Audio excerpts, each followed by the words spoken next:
Oh shit. Damn gosh.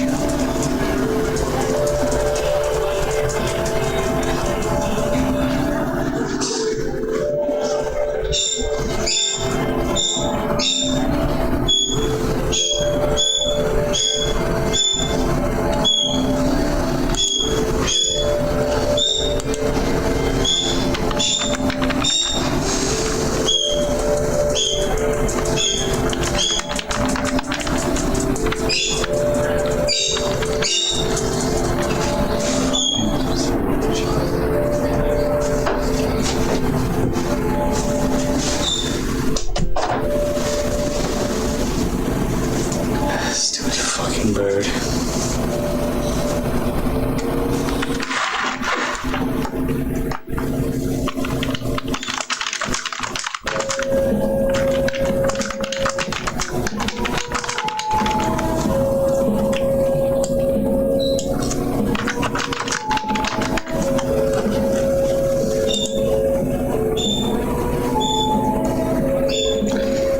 First post of the day.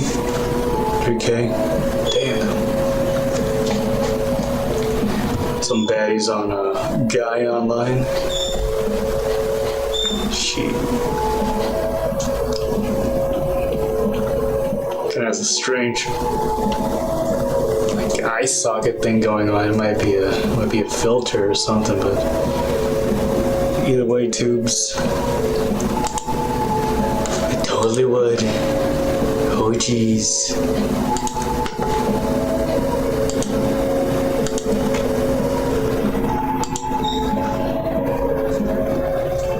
Oh, they're what is this? Cruelty Squad or something? It's not even a fucking profile, man. Check for this up here. That's pretty fucking gay. It's not a real profile, it's just a big ol' image. Boom.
Doesn't really fit the white motif.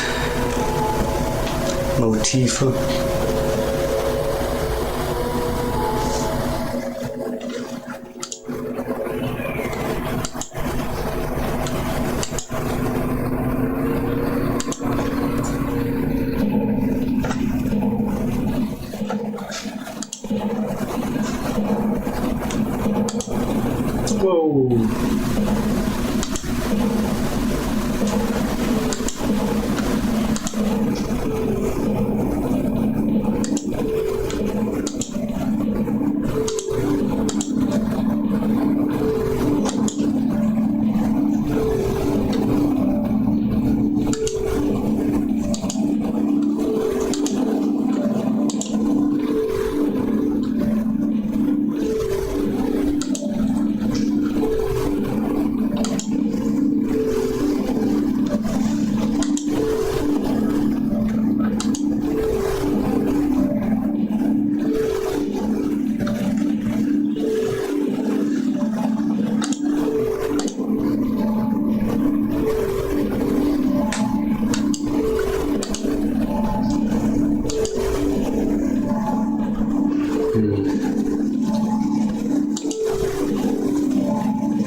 Could be cool, could be cool.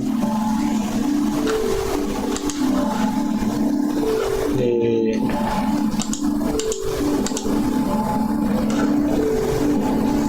Or maybe.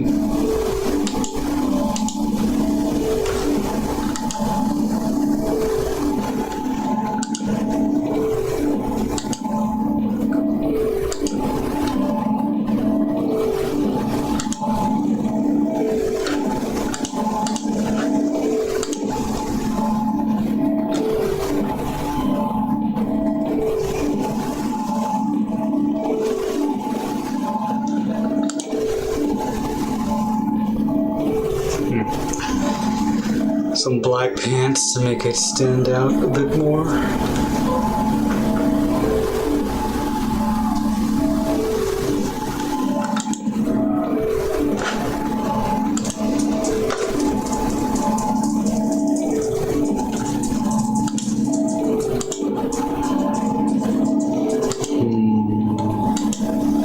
That's kind of cool.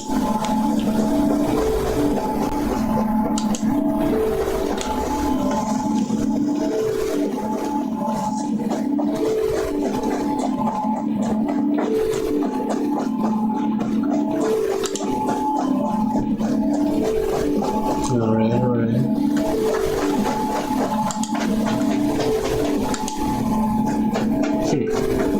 Oh, Groucho Glasses here. What's up, Jimmy Rogers? How you doing? Oh wait, hold on.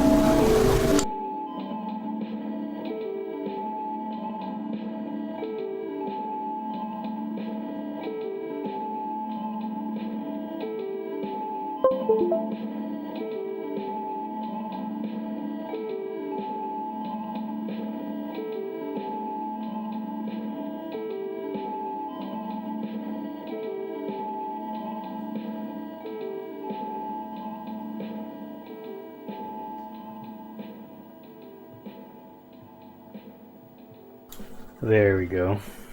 And let me turn the fan off here.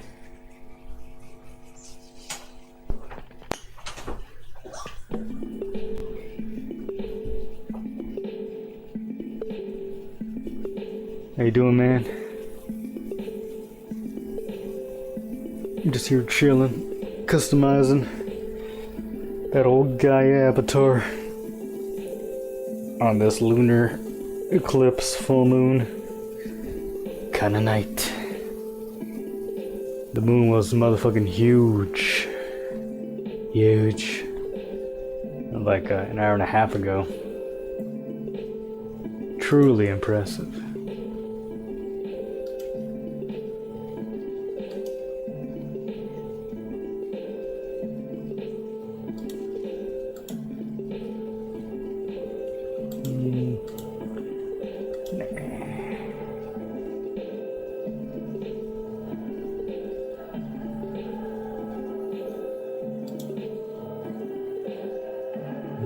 Cool.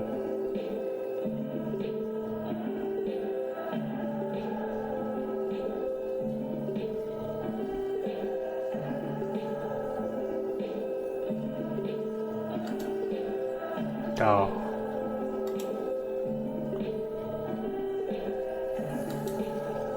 Some horns, that's kind of cool.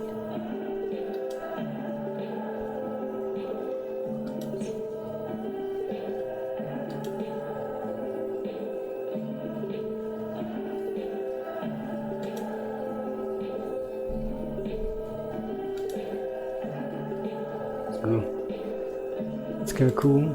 Cat eyes. Oh yeah. That's kind of nice right there.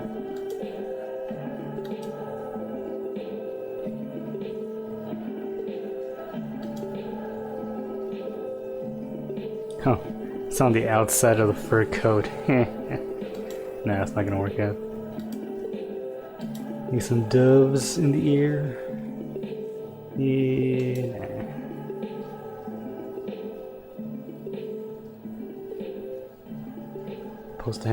Supposed to have something on my right hand. What the fuck? Key equals Chifron.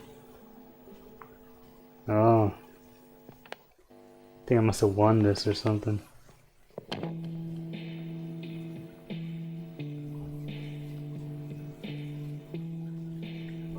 Bit too pink for my tastes.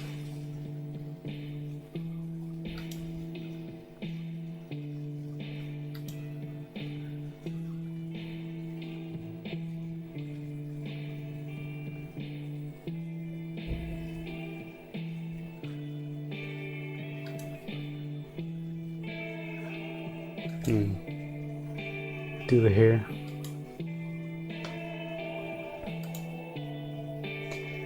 Yo, what up, Chemo? How you doing, my brother? Welcome. Doing some avatar building and chilling.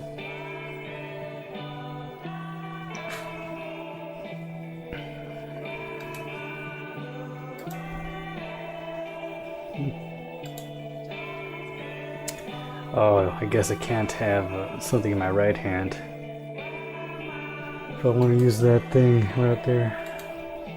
No.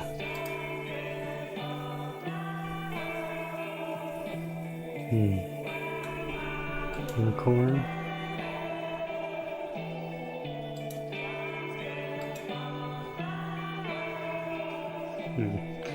It gets obscured by the fur coat. Ah, there we go. Yeah, that's pretty good. Good.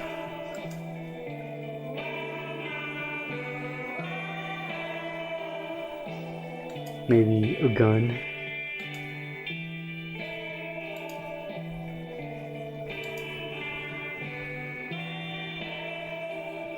Nice, nice.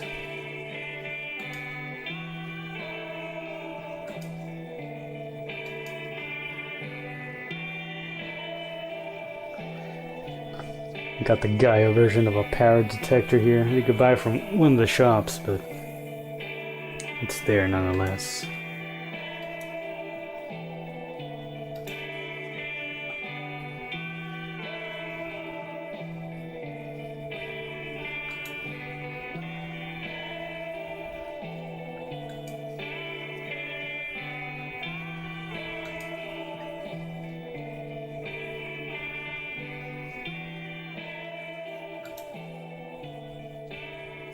No.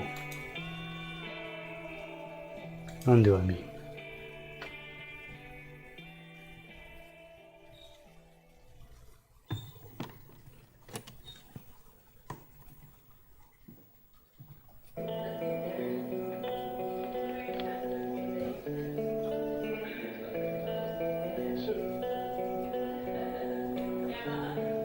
I should get a better variety of pants.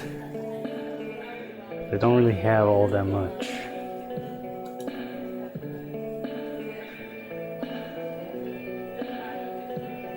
Nothing that's really all that expensive either, except for the Halloween shorts here. Jester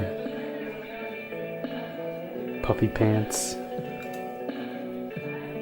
And these Christmas 2K7 slacks. But that's kind of cool right here.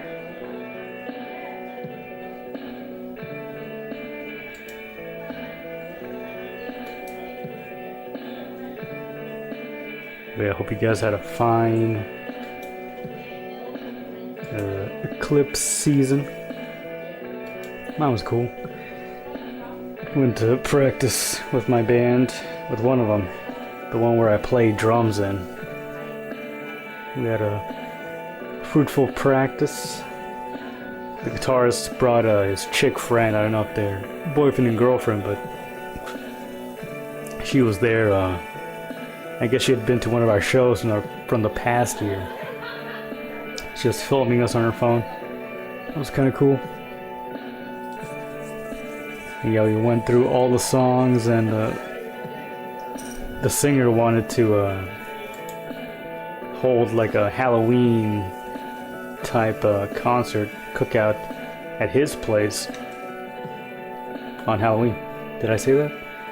Yeah, and if that comes to fruition, that would be pretty cool, pretty dope. It's not often you get to do something on that day, and the show is just what it's called for, I think. We'll see how it goes. I don't know if I don't wanna. It sounds normie as hell. Oh no, normiedom. Being normal is cool. Yeah, not many normies I know that are in a band. But what was I saying? Oh yeah, I don't know if I want to invite my other band yet. I mean, I can't. I'd be down to invite them to like the party, but I don't know if they would want to do. I don't know if they would want to play with us, because I don't know. We don't want to make it like a concert. We're just gonna play half an hour and then we'll just hang out for the rest of it, you know, eat some taquitos, what have you. So yeah, I don't really want to have them ask me if they can play. Or maybe. The thing is with them is, with the other band that I play bass in, I don't think we have a half an hour of music. What was that? Oh. Sorry, I was getting a fucking alert from Streamlabs. I guess it alerts you when you mute your microphone, which is kind of useful. But yeah, I don't know yet if I want to invite them yet. If I do, it's gonna be just so they could hang out. I don't know if we even have half an hour of music for them to do. But yeah, we'll see how it goes. I mean, I would like to, if we were up to snuff. I do enjoy playing some bass, especially with some of the songs we're playing some Alice in Chains, some Nirvana, some Stevie Ray Vaughan.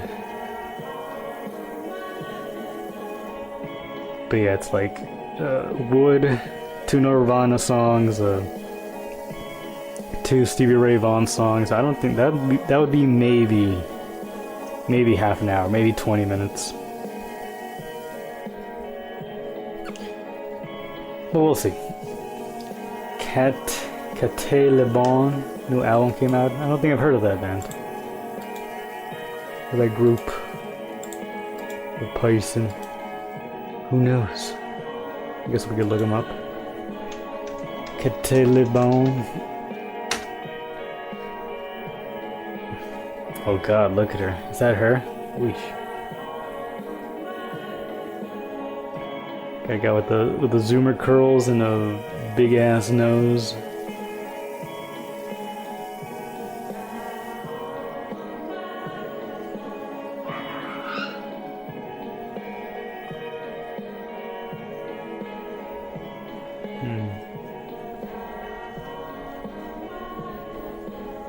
I'm guessing with the...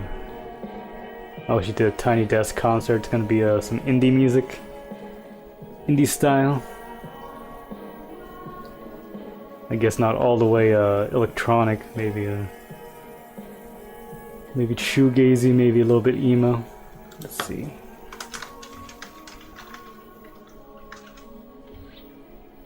Hopefully I'm not too much of a normie for this music. Oh, 4 days ago. Check it out.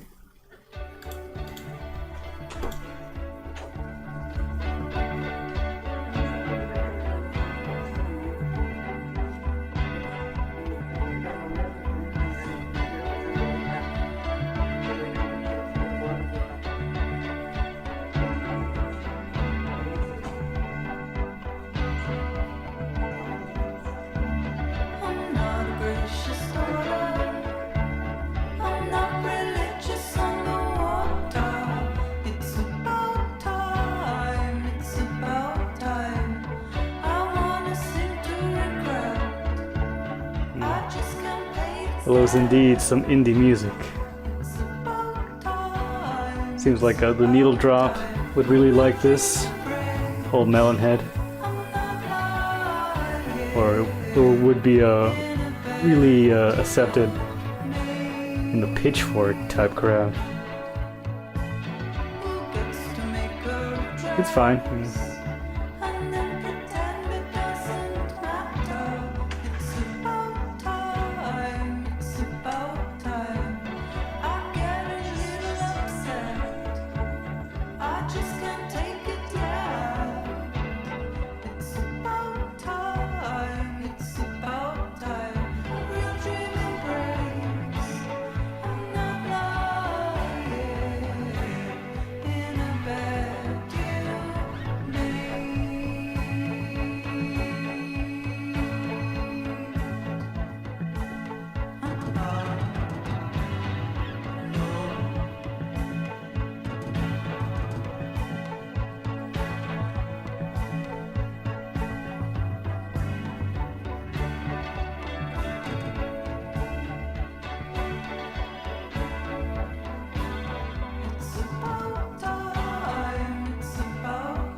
Knows how to use her voice as an instrument. I think it is an instrument, don't you think? But that's fine. You know, I'm not really out here specifically listening to the music that I make because a dude makes it, but typically I find that any chick fronted music is not that, it doesn't really catch my attention. Unless it's Cocktail Twins, in which case they rule. No, Jesse, no, staying here. It's got kind of a Cocktail Twins vibe to it, not as good. Now that's somebody who fucking uses her voice like an instrument. What's her name? Eliza or something? Cocktail Twins. Heaven and Las Vegas. Elizabeth Fraser. The best of all time.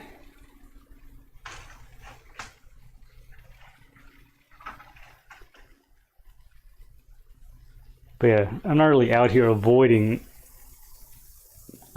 music made by women, but I just find it's too saturating. Maybe a bit too on the nose with the messages, I don't know.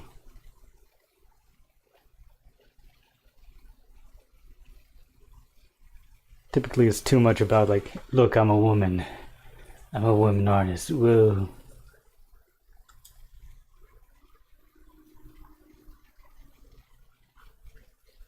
But yeah, it was fine. Oh yeah, speaking of cocktail twins. Oh yeah, cocktail twins. YouTube knows what's up.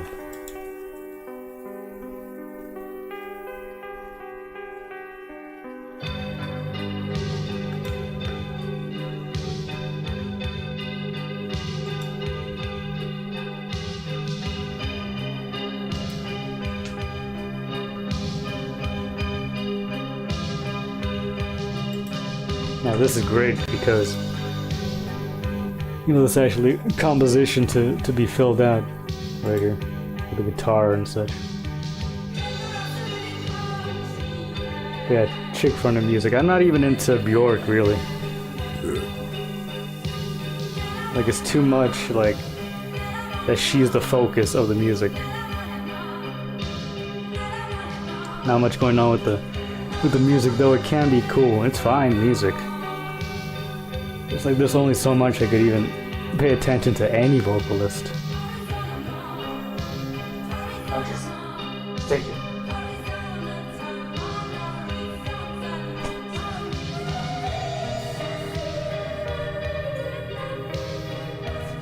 Always with the V.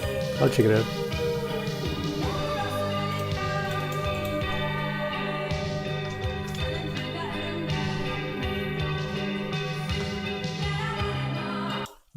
What is it? Some more indie?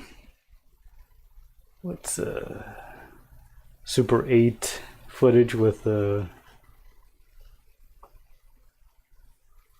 quaint things. Let's see how indie it is.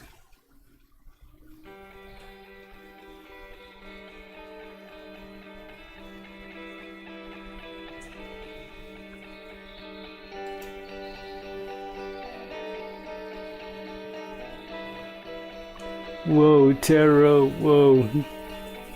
She really is a guy.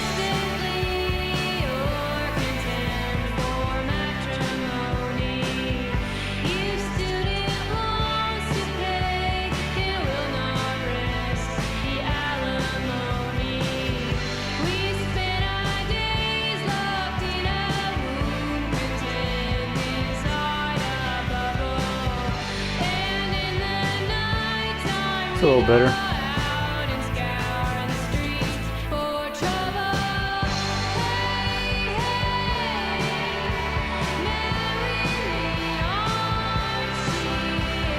I don't know, maybe I'd rather listen to Nazi Star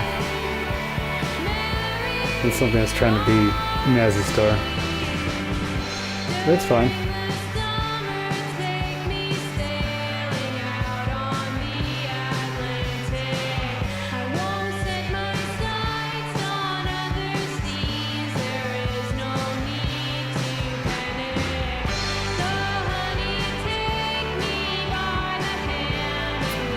Whoa, how quaint. Sign language, whoa. Sorry.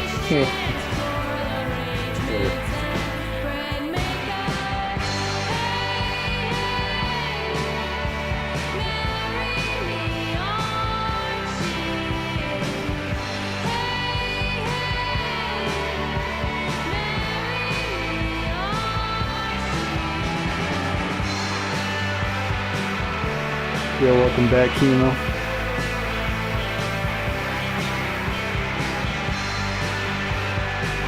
What was that one? What is that one? Like hipster clothing store, American something. I'm making not footwear.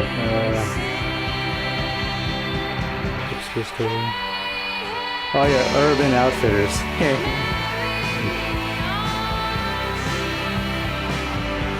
Like pure, unadulterated Urban Outfitters. Get it on vinyl.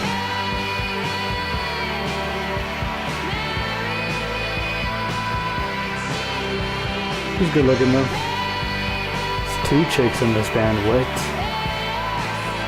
That's where I draw the line. Nah, just kidding.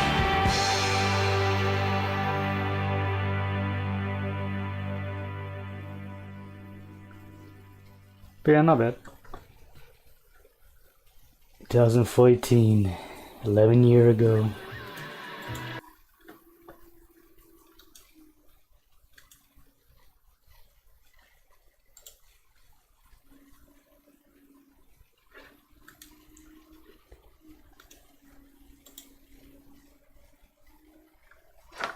Yeah, but yeah, besides the 80s and sometimes 90s stuff, I'm not all that into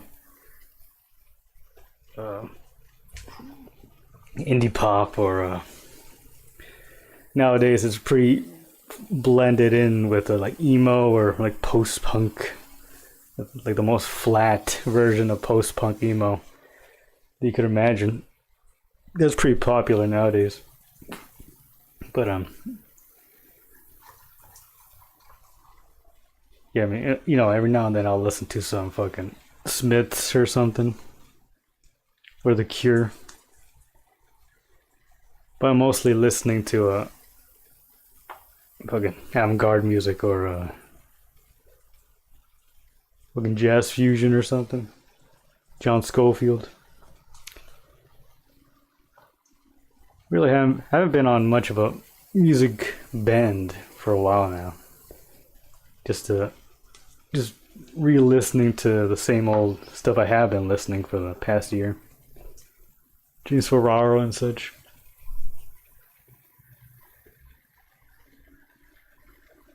Oh wait, no. I've been listening to Cypress Hill.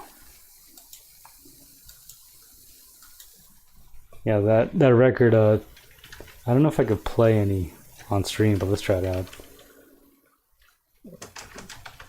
Temples of Boom, that's a fucking awesome record. And I didn't really grow up being a hip-hop head. It was around, you know. And being Mexican, you know, I had older cousins who, you know, who were trying to be black and, you know, be gangster. And like my closest uncle, he was big on Cypress Hill, so I'd be hearing it pretty often.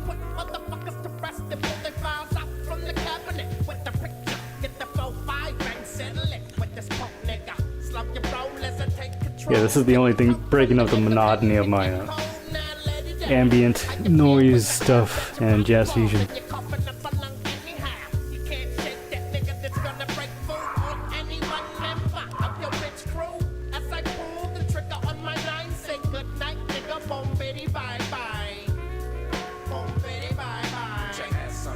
Oh yeah, and dipping back into Death Grips.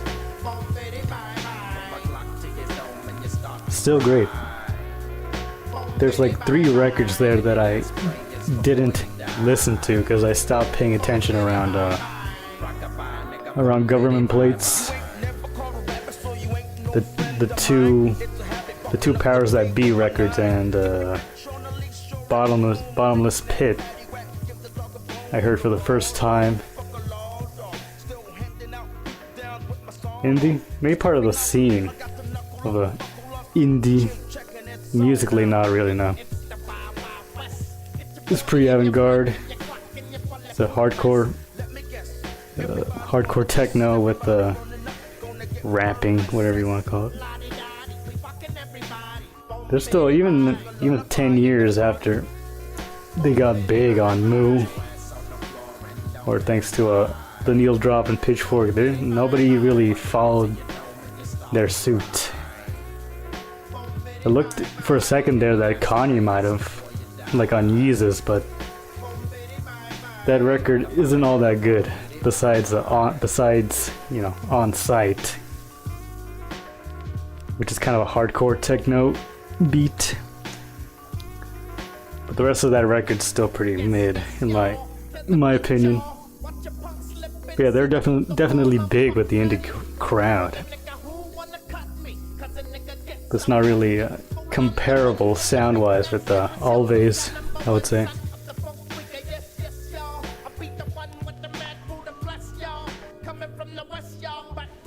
But yeah, Death Grips, Cypressville.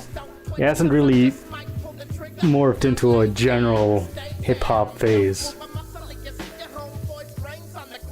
I mean, I tried to listen to some more hip-hop from this era, and just got kind of bored pretty quickly. With just about any genre, I wouldn't say I'm even a fan of like one genre. I just need to listen to the best of that genre, and that's it. Even back when I was a metalhead, yeah, that's what I discovered.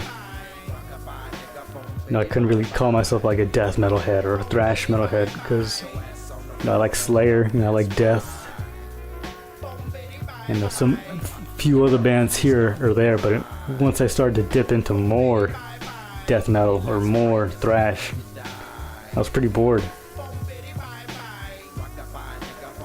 You know, that thing that appears to be new, you know, when you hear Cannibal Corpse for the first time, you know, subsequent bands just hit the same watermark. Typically, every now and then you'll get somebody doing something cool with the genre, but again, I'm just looking for the best of the best.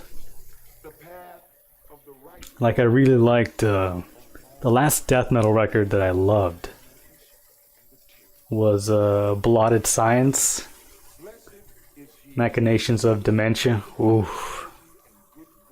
That record was fucking bomb. Blew my fucking brains out. Or my mind. Or maybe my brains. Yeah, I know for a fact I cannot play Blotted Science on the stream, but it seems it seems I could get away with a bit of Cypress Hill here.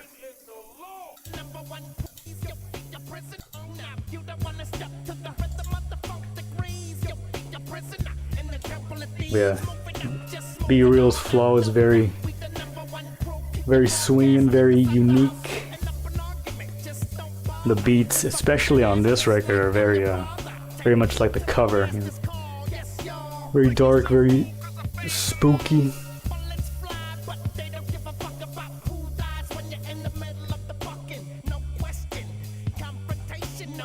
A lot of dissonance in the keys when they pop in. We have B Real's flow, his rhythms, it really scratches an itch that I got. Agalok, I think I might have tried Agalok back in the day. That kind of like folky black metal kind of thing. It wasn't really my deal. Yeah, I remember when that post black metal scene like started to kick off around the 2010s. I wanted to like it because a lot of the album art was pretty cool. A lot of the ideas were pretty cool, but it's just black metal, you know. It's just the same like.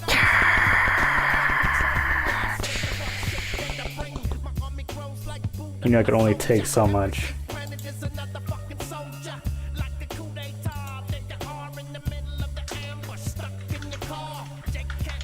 And I never dipped all that much into black metal. You know, I did check out Bathory, I checked out Mayhem, checked out Emperor. Some of that stuff was pretty cool.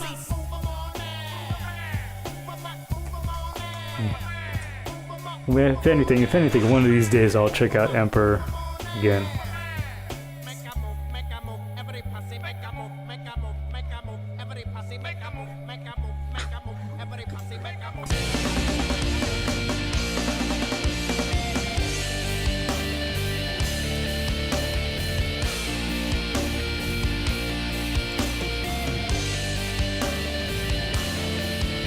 ...2016, I swear this could have been older. This record, I mean.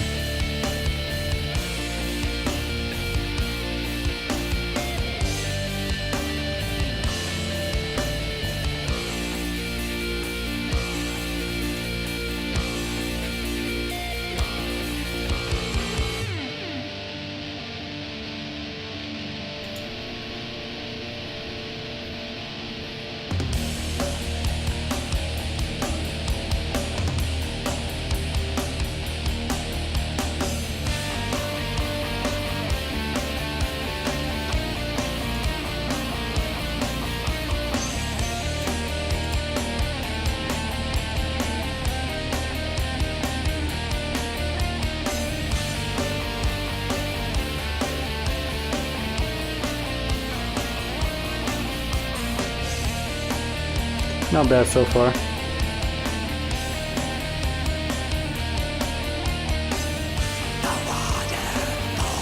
Oh, there's the black metal part. Yeah, atmospheric black metal.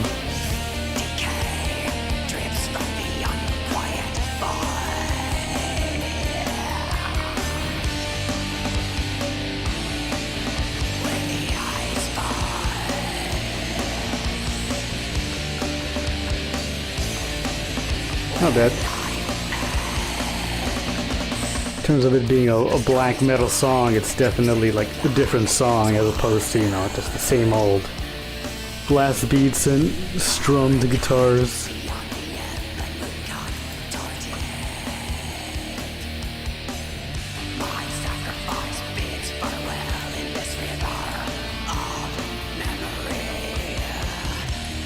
And some actually good mixing, of course. Okay. 23 pages of reviews, that means people really like this record.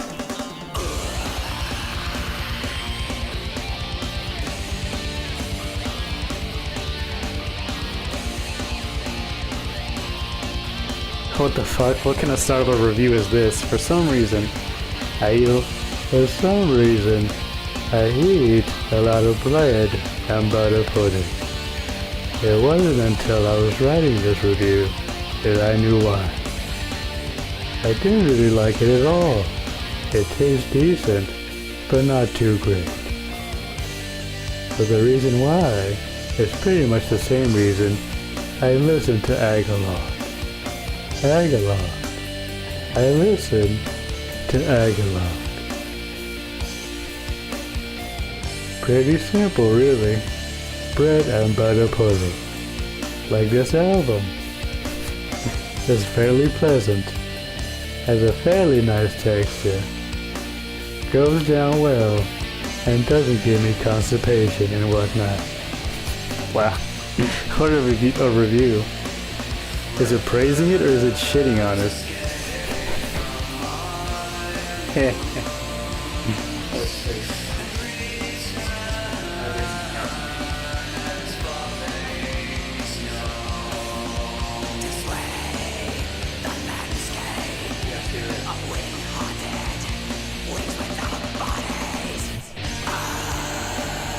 New volume. Well, I don't want it to be too loud as compared to my voice here. It's pretty good. It's like kind of tipping into the yellow. But yeah, the mix is kind of quiet. If I were listening to this on my own accord, I might turn that up. Because for black metal, it's a bit too well produced. You know, it needs a bit more compressed, if anything. RYM is shit. Yeah, there's some pretty cringy reviews on there. But as a website, it's pretty good. It's like a musical wiki.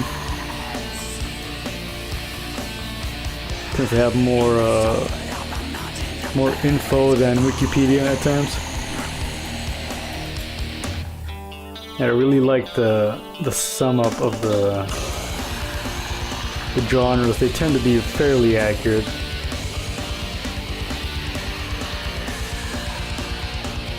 You know, in terms of like, you know, the timeline of a scene or of a music. Not too bad.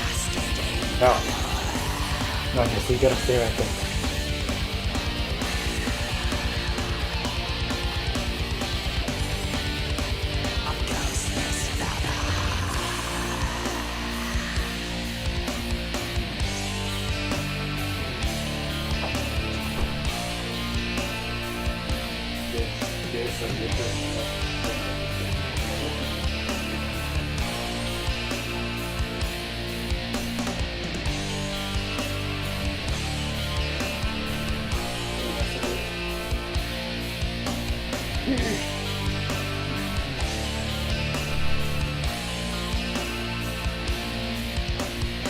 It's pretty neat, you know, scrolling down here and seeing like the first post-metal release, or the earliest metal release, earliest rock release.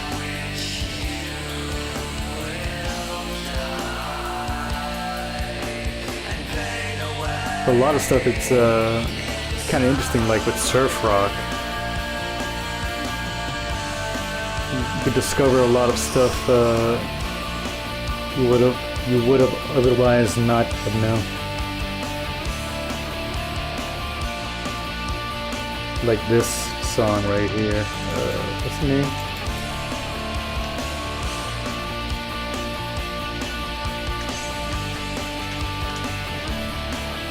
Okay, Agalok is not bad.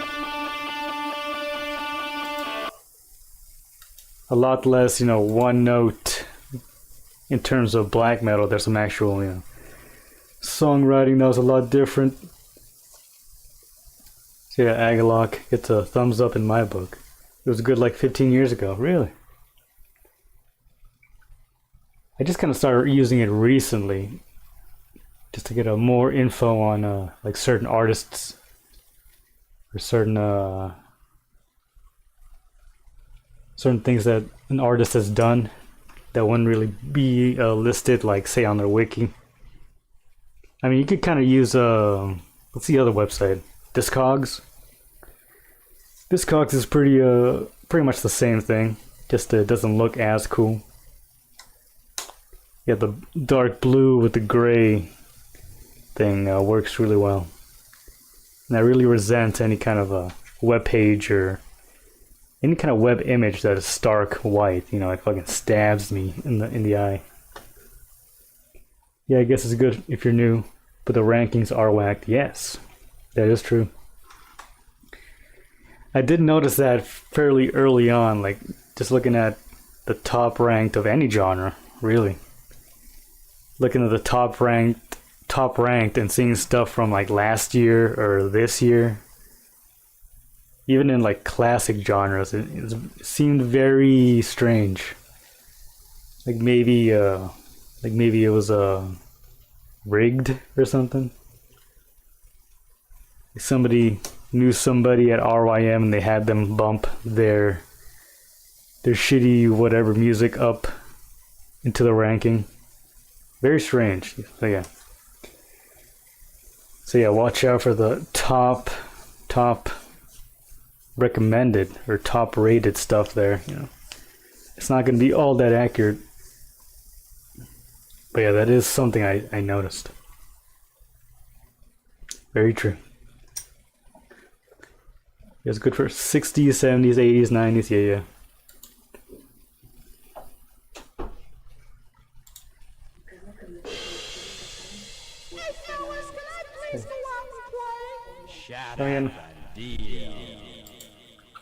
Yeah, if you're going back in time, it is very useful.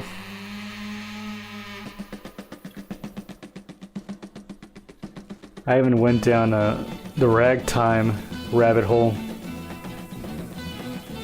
for seeing how far, you know, any kind of recorded music did go. You know, American folk music, any kind of folk music really. anything that would be on. Well, at that point, like cylinders, you know, marching music, tango. Very interesting. But yeah, not much going back farther than the 1870s. And even then, barely any of those recordings surviving or being listenable. You do have some 1870s, 1880s Philip Sosa. That's part of the the American music preservation thing. And though it is a very interesting part of history to have, you know, it's very much unlistenable. But RYM is good for that. Going down some rabbit holes. Trying to see the earliest instance of a certain genre or of a certain style. But yeah, this one was pretty early in the surf rock game. 1958.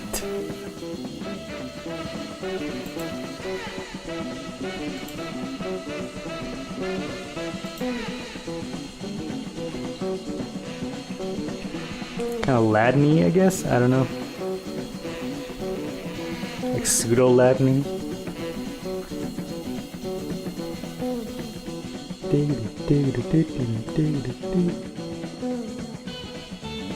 Yeah, not much info on Woody and Dave. Besides this record that has this song and another song. It's more of a jump blues. Yeah.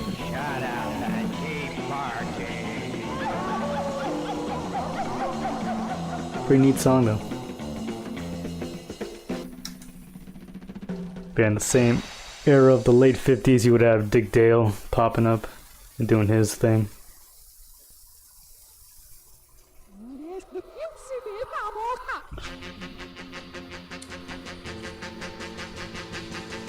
They killed Woody and Dave and stole their music. Oh my god. How could they?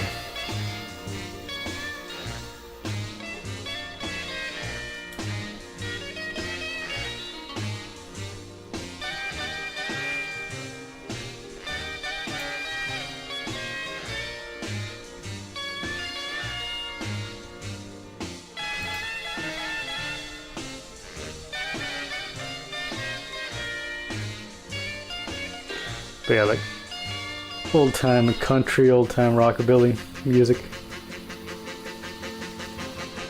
Learn about that on RYM. I mean, you could do that on Discogs as well, but like I said, the website just looks good. But yeah, if you read some of the reviews, if you see some of the rankings, yeah, a lot of faggoty douches love to use RYM. And the first time I heard about RYM was back in the day on Moo, you know. RYM is what you would use when you wanted people to know how cool you were, how fucking advanced or patrician your taste in music was. Because, you know, you were able to make like a list. You know, give it a title and this and that. So yeah, I'm not new to the notion that RYM is for douchebags. That's how I first knew about it. You know, back when kids were first wanting to be, you know, like the needle drop. Or wanting to be like Skaroofy. You remember that?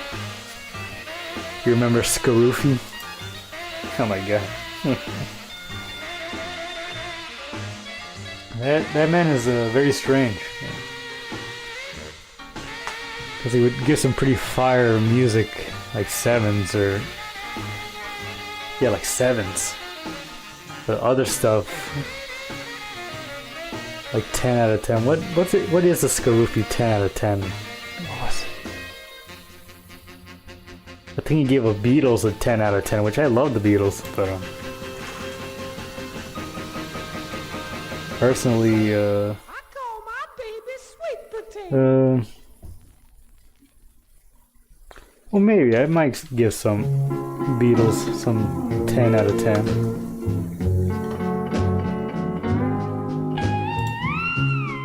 But you would think somebody who's into all kinds of music and is a music critic wouldn't really be that way.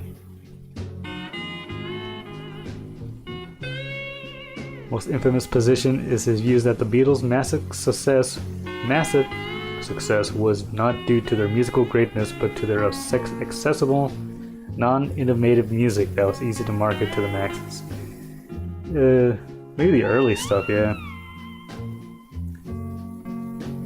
But yeah, that's pretty much the notion of pop music is to be about as, you know, poppy or accessible as you could be. You know, the song, just writing a good song. I mean, it's hard to say that Sgt. Pepper's wasn't innovative, though that was a good balance of innovative with accessible, I would say, which is what made that record so good. That one and Magical Mystery Tour.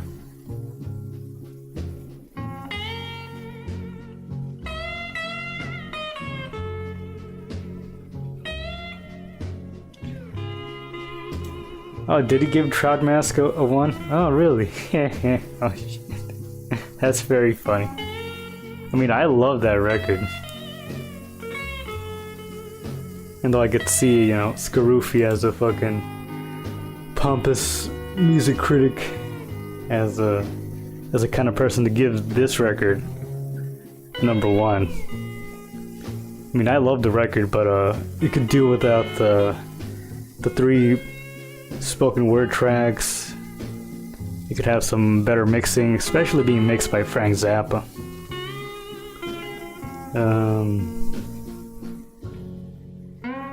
Yeah, maybe like it could be half as long. Yeah, I got my gripes about Trout Mask, but I do love that record. It's a very fun record. When I first heard it, indeed it blew my mind. Very much like the Velvet Underground and Nico. This is a great record. Could probably do without that jam at the end of it.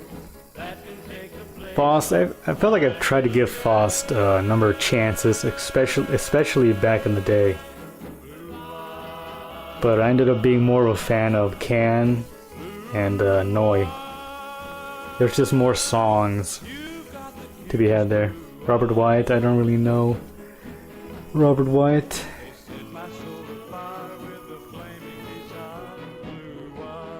Sgt. Pepper Mono is 10 out of 10, but only the mono version. Oh, okay, yeah. Yeah, I heard they really slaughtered it when they try to make it stereo. When you try to go too crazy with stereo, it basically becomes you get more compositional choices, and that's not just as easy as making a mono album stereo. You know, you gotta choose what goes where, and typically the stereo options of the late 60s are retarded. Like that thing where they would have like the bass and the drums, like all of the drums on one side and the vocals and the guitar on the other. That's retarded. That's dumb as hell. I know David Bowie did a bit of that on some Stooges. What was that, Raw Power? Horrible choice. Though there's been some good stereo mixes since then. You know, it's not something to be trifled lightly with. The Doors, 1967. It's a good record. I like The Doors. I don't know if it would be that high, but it's a fine record. Popol Vuh. Yeah, that's another band I try to give a chance to. They're more, you know, ambient. You know, in terms of a German prog psychedelia stuff, I'm much more, you know, looking for songs than The soundscapes. Pure Ubu Modern Dance. I did not like this record. And there's some Pure Ubu I really, really like.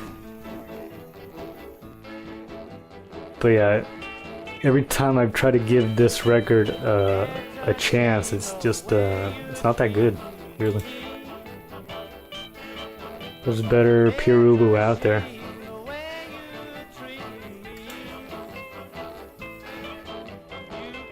World Trucks. I think I might try to give them a listen to a while back. Wasn't really too enthralled. Red Crayola and the Familiar Ugly. This is mostly like a free form record, right? Wasn't really all that impressed with it. Nick Cave and the Bad Seeds, they're pretty good. I don't think I've heard this record though. Noi, nice. The first Noi record. The first Suicide record, yes, that's a great record. Though I don't know if the first Noi record would be so high up. Maybe the second one. Or Noi 75. Or probably just Noi 75.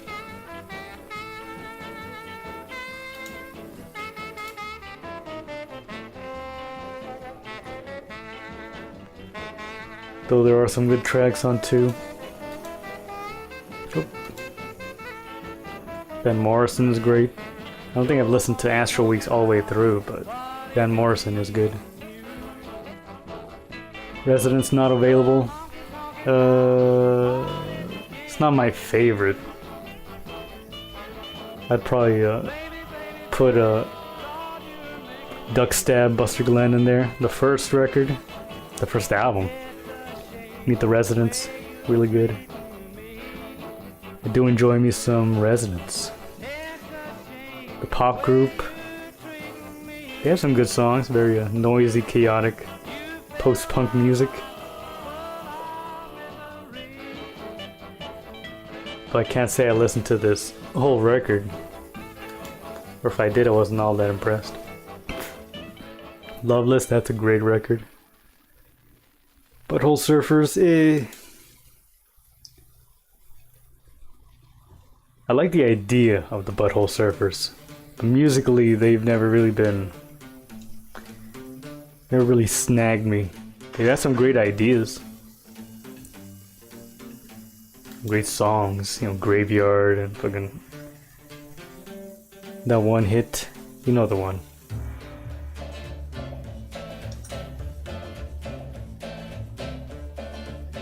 But overall, they seemed like a lesser version of what Ween would go on and do way better. Mothers of Invention, Uncle Meat. That's a good one. So I'm much more of a bigger fan of Absolutely Free and what's the third one?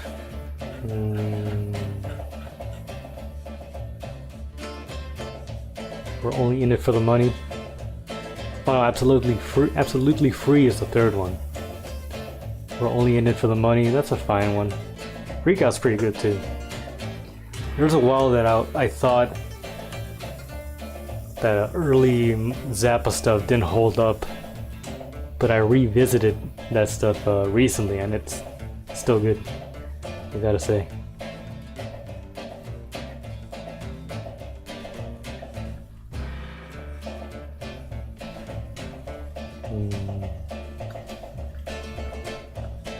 Minutemen, Double Nickels on the Dime. I haven't listened to that whole record, but Minutemen are good. Ooh, Fire of Love. That's a great record right there. Gun Club. Too inconsistent, too disorganized. That's fine.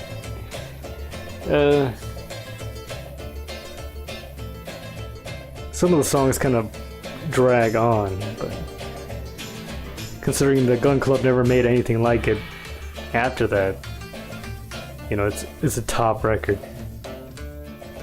Forgot there were little things down here. Disorganized with its advantages.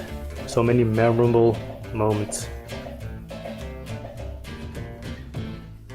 Creative as fuck. Okay, I don't know if this is Scaroofi's review right there. What the fuck? Oh, plus my thoughts about it.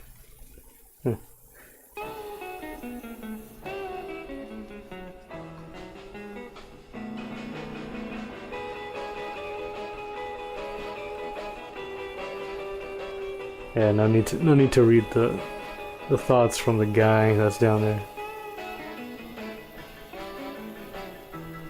Spiderland. I never got into Slint, but I like the idea of him. The whole post-rock kind of thing. White Light, White Heat. Almost a perfect record, if not for the 14 minutes of Sister Ray. Sister Ray could have been the first 3 minutes. Have it been a great record. Hot Rats, that's a great one too. Great record, right up there. It was more of a Zappa solo release, I guess, before the official disbanding of the Mothers. I'll say my favorite Zappa has to be Joe's Garage, because the whole experience. It was probably the first Zappa record I listened to as a teenager all the way through, and it really just blew my mind. Like the prog funk, the hilarious lyrics, the strange moments of really spacey improvisational music, and just like the world that it kind of thrust you into. So good, so good.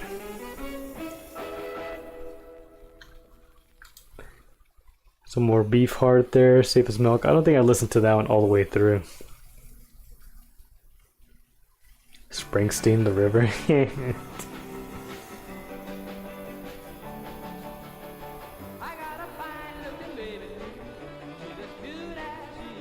Yeah, I don't know a whole lot of these records, to be honest. Maybe I'm not as... Maybe I am a normie. Wait. I do remember the era where, you know, you had to have patrician taste, or if not, you were a plebeian. That was mostly a 4chan moo kind of thing. Chrome are kind of cool. They kind of drag on, to be honest. I think I like the first record more than anything else they did. Though there's some cool songs on Half Machine Lip Moves. Do like the really lo-fi synth punk kind of thing you're up to. Kind of made me it was cool to find out or delve deeper into them when I was making my own like kind of synth punk music. Not really trying to copy those guys because I didn't know them that much. But just from recording raw drums with a distorted keyboard, you're gonna get synth punk in some way or another. MC5, Kick Out the Jams. That's their only good song. I think I tried to listen to some of their other stuff, but they're like, besides the live performances that were notoriously crazy and loud, and Kick Out the Jams, they're a pretty typical hard rock band. Kind of like a Blue Cheer type of sound, especially on record. They even got like a similar Blue Cheer vocal kind of sound. Even though they're a little bit before the Stooges, for me the Stooges are the kings of proto-punk. Especially in terms of songs, like they have songs along with the raw attitude, and on top of that having Iggy Pop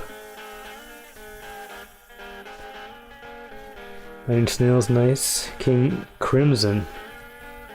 Of course, you know, that's one of the memeiest albums from the 2010s era, definitely.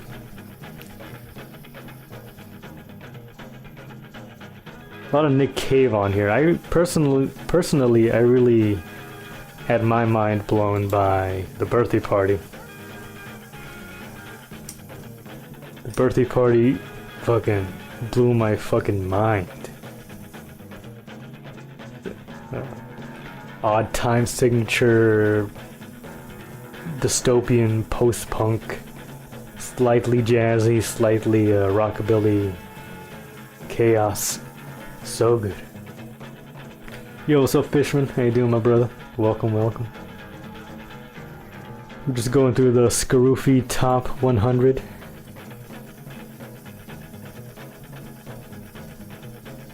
Big Black, Atomizer, eh. I tried to get into Big Black back in the day, but I just wasn't all that into them, to be honest. They had some good songs, but not as, I guess you could say, I thought they were kind of overrated. Piper at the Gates of Dawn. It's been a long time since I've heard that record. But, you know, early Pink Floyd, Psychedelia. Probably a fine record. Dream Syndicate. They're like an early progenitors for emo, right? For indie rock. Or grunge, maybe even. I've heard that name before.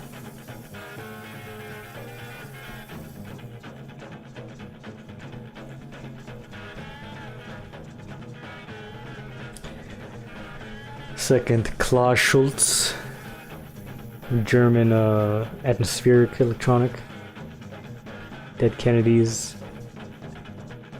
There's some really cool Dead Kennedy songs, but yeah, not all that good. Top 100 good? I don't know.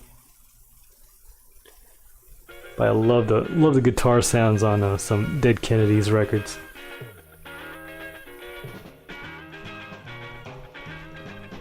Fish. You would think I would know Fish, but I have not gone through a Fish phase. I love the Grateful Dead.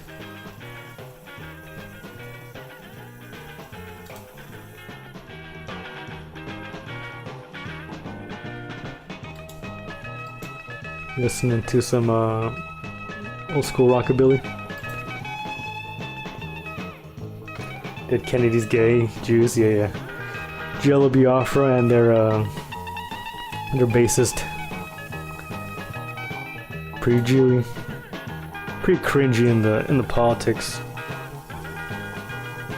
But some of those songs are good, like what is it, Cop Truck or Police Truck or something like that? Holiday in Cambodia. Mostly for the guitar. I love the effects on some of the guitar parts in there. But yeah, definitely a very Jewy band. Swans. I could only stomach like a few Swan songs. If it's gonna be from that early era where it's like super heavy, like noise, industrial punk, whatever you want to call it. But I love that sound. Even though I could only stomach a little bit of it. I don't know a whole lot of their, you know, middle era, where they did kind of like acoustic kind of music. I don't know much from that era. And then of course later on they did their post-rock kind of stuff, which I wasn't all that into. The Pure Ubu record.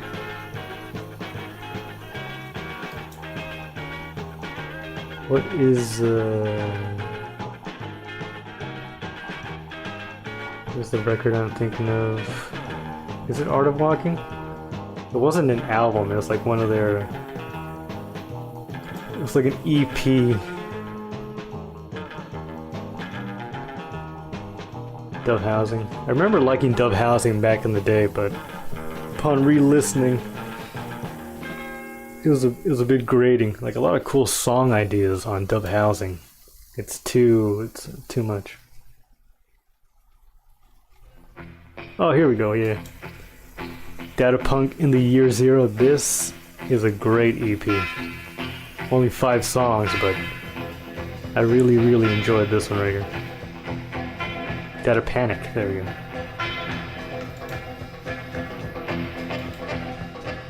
Freak Out, that's a good one. Meet the Residents, nice.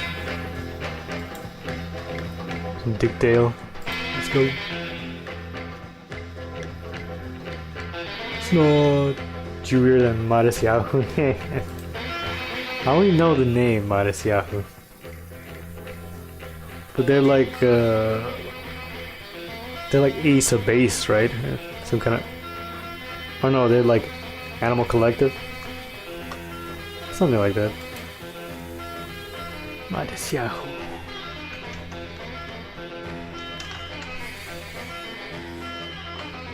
Oh my god, look at that. When they wear that hat, you know you're dealing with a Jew. Singer, rapper, and beatboxer. Ugh. Blends reggae, rock, hip-hop with Hasidic themes. Ugh. That sounds horrible.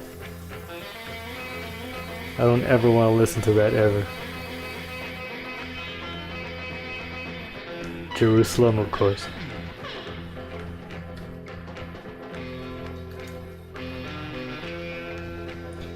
Sonic Youth. I could never get that into Sonic Youth. In terms of a noise rock band, they're pretty mid. And the more indie rock musings, like their actual songs, you know, there's probably better indie stuff, indie pop stuff somewhere else. And also all the guys and girls in that band are douchebags, like huge douchebags. But at least the title track is kind of good. Oh no, Teenage Riot, there we go. That's a good song. But I think I remember trying to listen to this record in high school, and I wasn't all that impressed, really.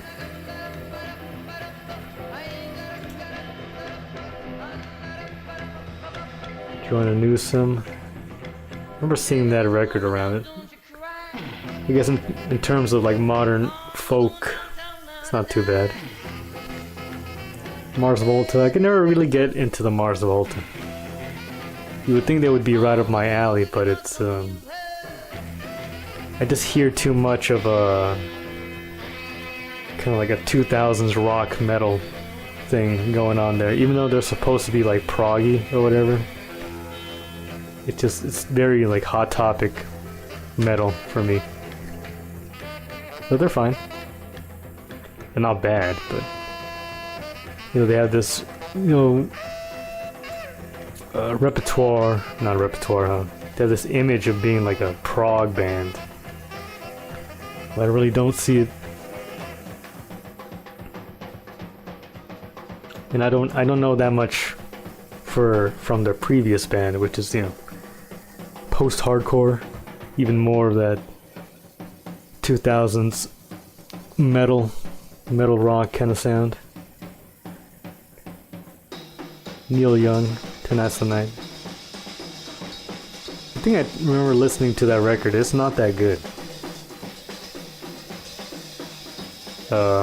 On the Beach is a much better record. And The Crazy Horse. What's the one with that weird drawing on it?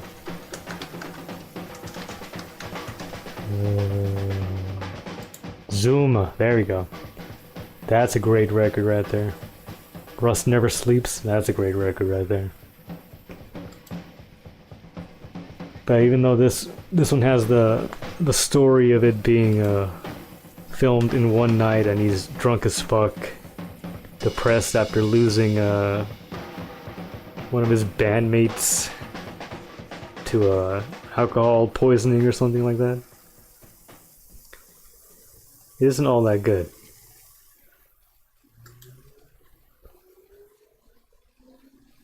Oh nice, some Grateful Dead, finally. It's funny that it's this record because the version of Dark Star that's on there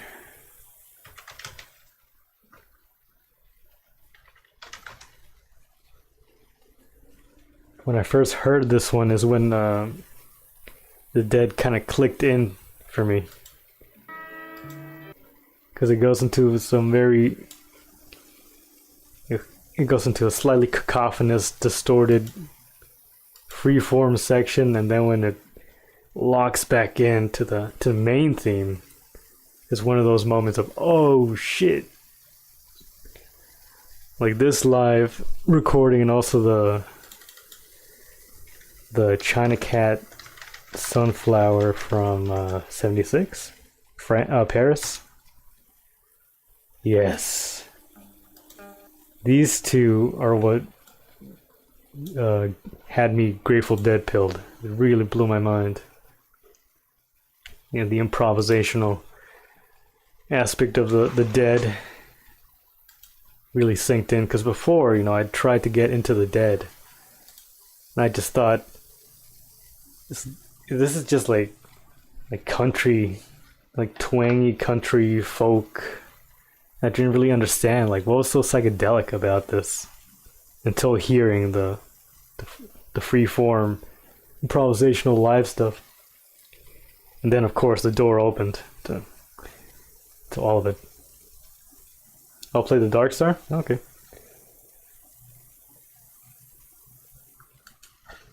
Starting a new band? Nah. I'm in another band. I think it might have been in chat when I talked about this. I'm in one band for a year now that I've been playing drums, and we play, you know, the Misfits, Joy Division, a couple originals in there that are kind of punky with a bit of a post-punk twinge to them, bit of a goth rock twinge.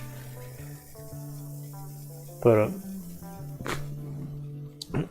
honestly, they're not on their game. The bass player always forgets his songs. The main guys don't book that many shows.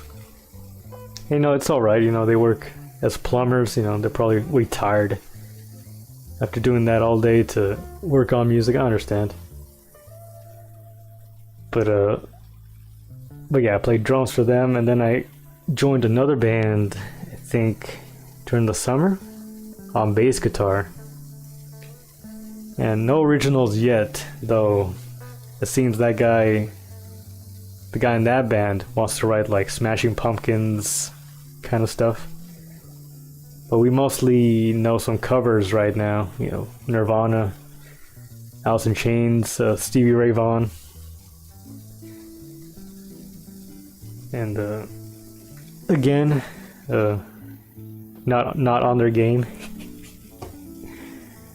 Which is weird because this guy has, you know, his garage where he's got like microphones and like a PA system and lots of guitars in there and blah blah blah, blah blah blah, amps. And it's nice to go in there and have all that ready, but you know, he's just not on his game. Like when it comes to the music, it seems he's pretty fascinated by the money part of it, by the, you know, buying equipment part of it. In terms of actually, you know, learning songs or booking shows, you know, it's pretty secondary for them, which kind of stinks, you know. I was pretty open-minded about going back into a band after my last one broke up. Of, you know, well, let's see what kind of musicians there are out there. And I got two batches of people who aren't really that about it. But it's whatever. At least I get to play some drums. At least I get to play some bass. But yeah, they're not as obsessed with music as I am. Which is funny because for the longest time I didn't even think I was all that obsessed with music. I thought my interest in music was pretty normal. But you know, I wrote like 20 plus songs, original songs with my other band. We had kind of like an avant-garde, like an art rock, post-punk kind of dealio. And even with my old band, I wasn't all that serious. We did play some shows, but we weren't all that serious about, or as we could have been. I mean, we did end up recording like 18 songs and then we had a few more in the works before we split up. But it seems these guys aren't all that about it. He just thinks rock music is dead. Yeah, for the most part. The only rock music that's being made is like an amalgamation of emo, shoegaze, indie. Like think about that. Think about a Nick Roquefort Spotify playlist. That's really the only kind of rock music that's being made out there.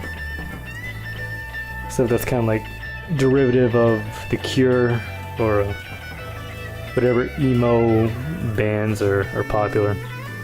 Slightly shoegazy kind of thing going. But yeah, nothing like grunge, and not even anything like nu metal. And I don't mean like specifically those genres being made in this year, but like something that's as new as that stuff. It's not. Nothing's really popped up like that. Just having like a fallout of the indie 20s, the pitchfork 2000s.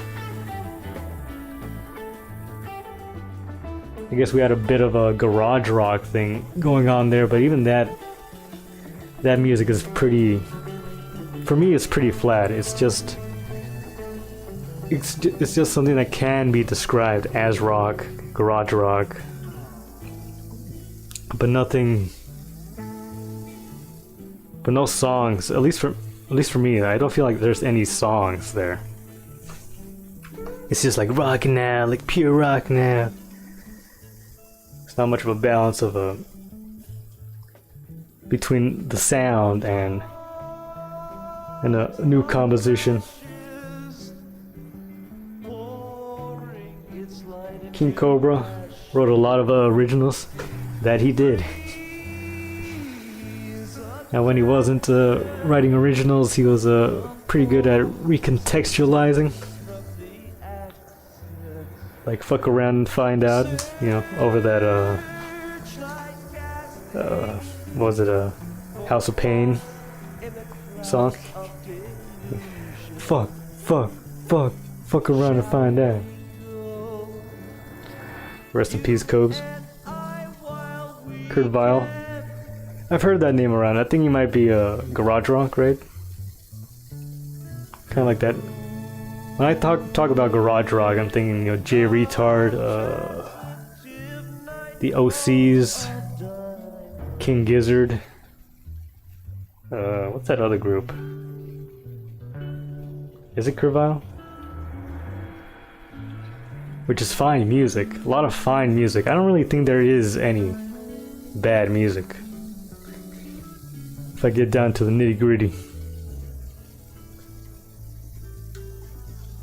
But there's just very little that's as mind-blowing as, you know, when Death Grips came on the scene. That blew my fucking mind. It was probably the last thing, the newest thing that came out where I was like, what the fuck is this? And it's so cool, partly because it's like so raw and ugly and insane. There isn't much of anything new that that has those qualities in it. There's some fine songs. You know, the emo, wigger, suburban kid rap stuff that's been popular for a few years now. Like, I'm not a big fan of that kind of stuff, but musically it's fine. I mean, I roll my eyes at these emo wiggers, you know, writing their same songs over and over again. Stylistically, they're pretty gay, but you know, some of the songs are cool. A lot of cool synth sounds. But yeah, I'm not into the whole trap pop kind of dealio, suburban kid rap type thing. I also feel like the trap stuff is it's 2010s. It's like deeply 2010s, and people are still making it like it's something new. I guess it is having its moment of popularity. I just feel like it's old hat. Kurt Vile, Cool Water.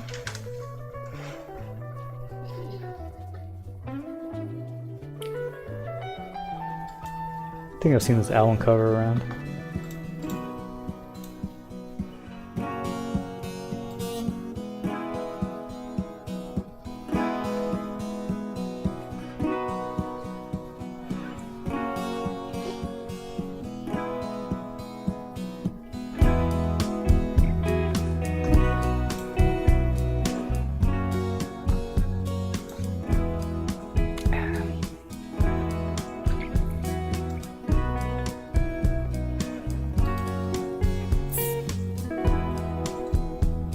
But yeah, I'm not into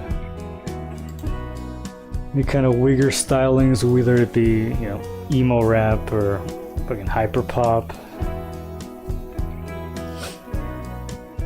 I guess even at least hyper pop is, you know, from the turn of the decade. I feel like that got pretty old pretty fast. Even though it's not on the radio, you know. When it comes to online culture, it's pretty saturated.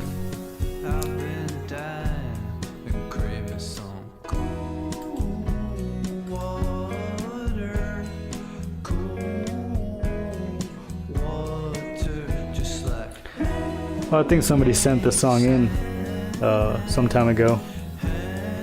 Possibly Perry. It's a fine song. Chill song. The Marquee Moon, this low on the list? Oh, come on. Now that's one of the greatest records of all time right there. Every single song. Well, maybe not the last one. The last one, it's a little bit grating. Torn Curtain. It's a little bit too, a little bit cheesy. But every other song on there is like so fucking good. That's one of my favorite bands right there.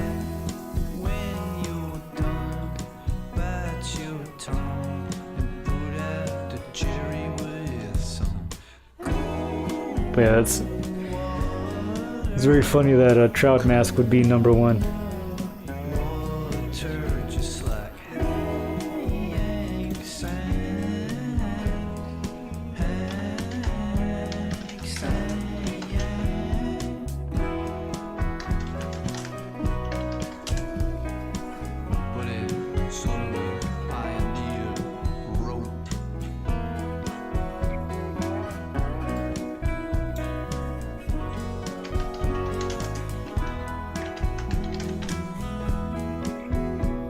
Oh, here we go.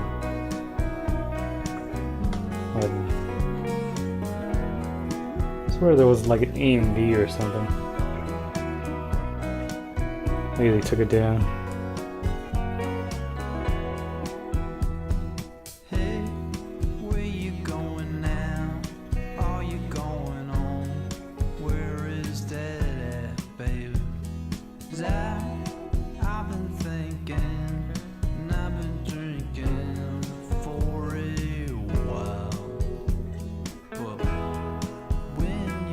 Yeah, Trout Mask, that's the album that the mental space that it put me in is like no other.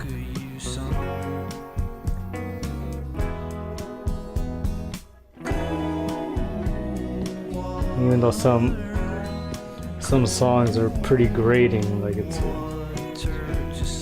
a very re-listenable record. The fuck? A lot of interesting bass lines, deciphering the multiple guitar parts, the drum beats on it. Holy shit. So cool.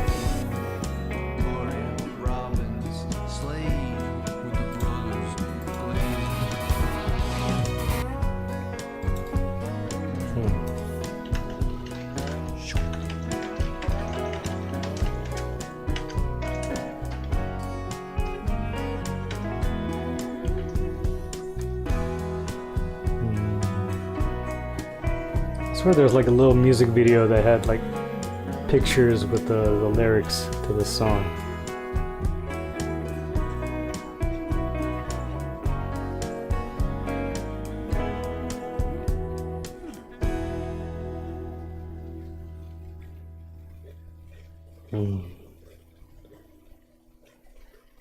Like taking it down.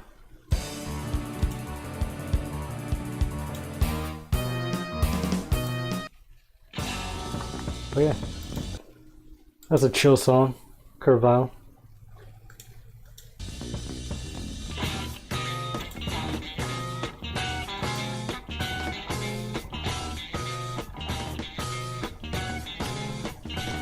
I saw you, baby, dancing in your X-ray. I'm a born again pigger and I ain't coming back. Oh, that's a classic right there. I knew you under your dress. Where's that on the list, huh, Skarofi? You old fucking French motherfucker. Yeah, Marky Moon. That's a fucking record right there. But you don't scare me, 'cause I got you here in my eye. In this lifetime. Good, thank y'all for chilling and talking music on the Pomod stream on this full moon lunar eclipse night. Like an old Navy fork sticking in the sunset. The way you were dancing, I knew you'd never come back. Oh. You were straining to keep your old black patent shoes. In this lifetime, you got my human gets me blues.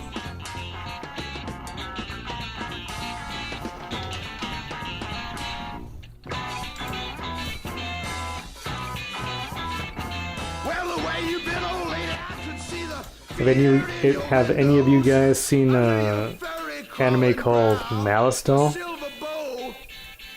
I recently discovered this on Instagram.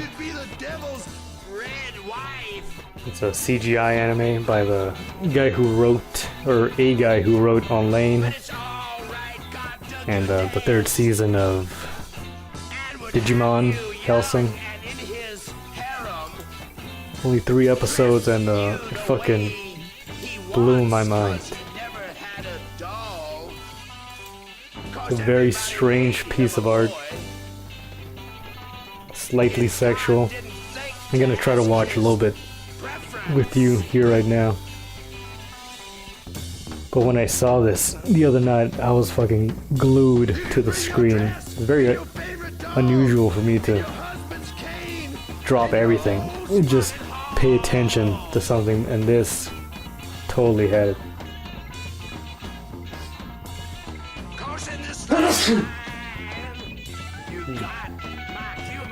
It's about a cyborg world devoid of humans, where this prostitute robot gains a flesh body and a soul. And it's kind of like a Promethean kind of story where she gives life to her cyborg buddies, but it doesn't go as planned. It's very cool. It's more of an artsy kind of thing. not a whole lot of like battling, this and that.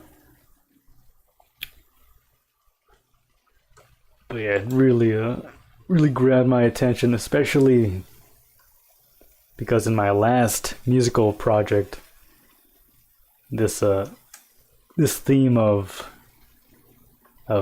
AI or cyborg intelligence gaining a passage into the line of souls, getting touched by divinity through being destroyed. That concept kind of popped up on its own on the very last release of what's it called, Air Strategies for Obus Infantry, which originally started out as robots fighting, robot war, cyborg war, AI war. It kind of ended on the note of machine or advanced technology being touched by God and given a soul after, and only after, being destroyed. And a similar concept kind of arose here. And of course, humanizing of robots is not a new kind of concept, especially for the Japanese. But that idea specifically was really interesting to see expressed in a different way, especially since this is from 2001. Not this upload, but this show, this release. I don't know if it ever was on TV. It's too explicit for being on TV. But let's try to watch a little bit here right now. I'm gonna go get some water.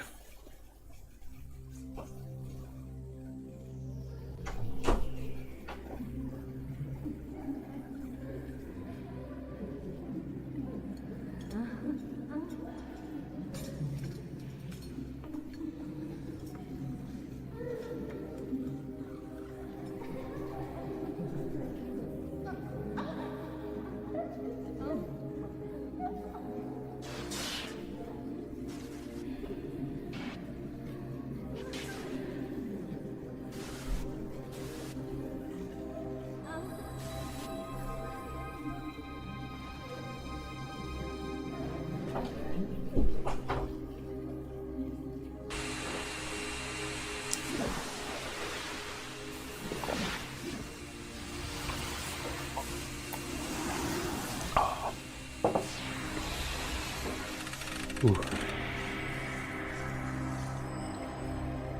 I'm gonna mute my microphone here. Gonna eat some of my leftover panda.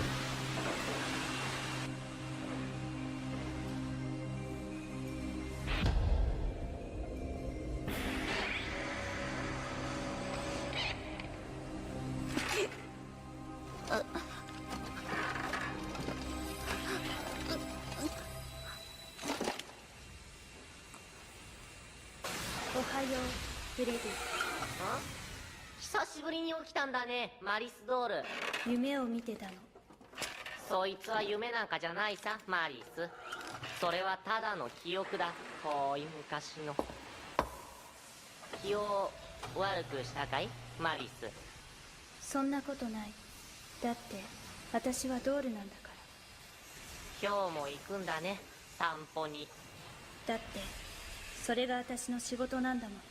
客なんかどこにもいやしないのにかい。じゃああなたは誰のためにお掃除しているの？それは俺がリッカーだからさ。一緒だね、私と。そうだ、一緒だ。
リス、アマンダ。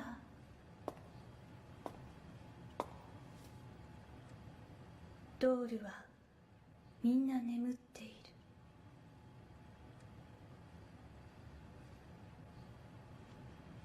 壊れているわ、エルザ。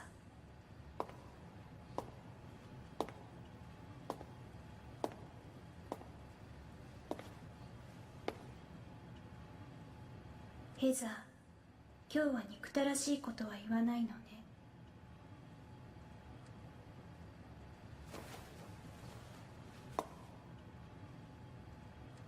こんにちは、ドリス。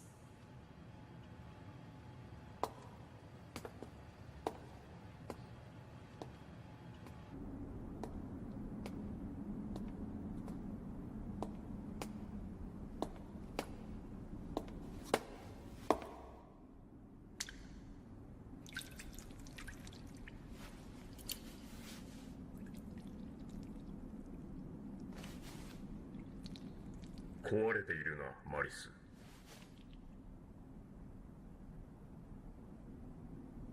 こんにちは、ジョー・アドミ。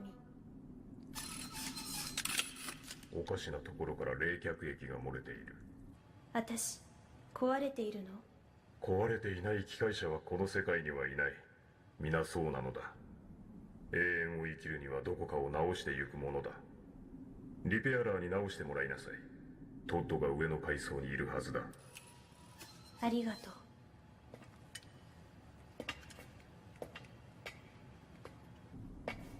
マリス。上の階層にはルーコサイトがいる。ずーっと昔にあったことがあるわ。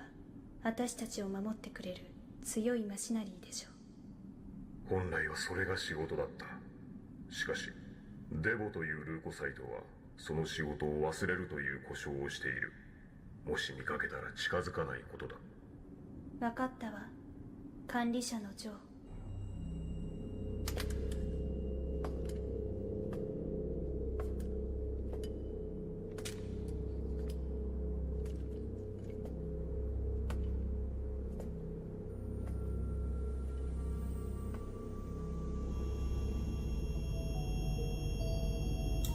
Yo, welcome back, Chemo. We're watching Malice Doll from the writer of Lane and Helsing, apparently. Post-apocalyptic cyborg made flesh. And her adventures in trying to make the rest of her cyborg friends into flesh, and how it goes wrong. It's pretty cool. I first saw this a few days ago and it blew my fucking mind. こんにちは、メリザ。どうしたの？あなたも壊れているのね。私も壊れているみたいなの。一緒にリペアラーに直してもらう？でも、どうしてそんなに壊れてしまう？ One day I'll find my retarded Japanese Oomfy. パイプ工事をしているのです。 So true. じっとして Rompy? キスをしてあげる。 Go. 私にはこれしかできない。 You fucking whore.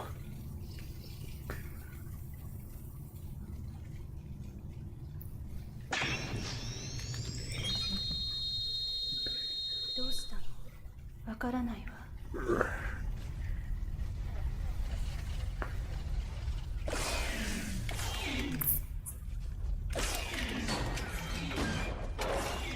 ルーコサイト。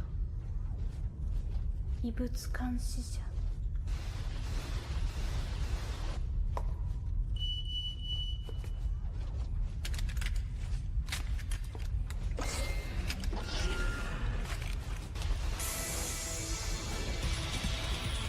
I really enjoy the uncanny and shoddy 3D computer graphics.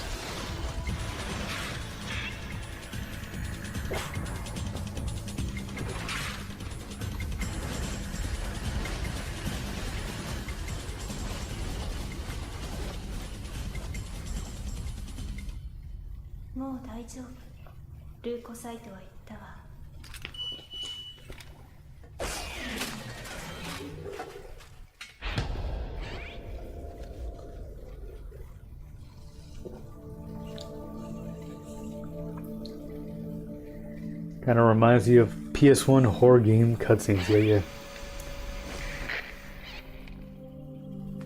Even though I did not play the PS1, a lot of people saying that in the comments down there. It's got that turn of the millennium CGI look to it. Super Kino.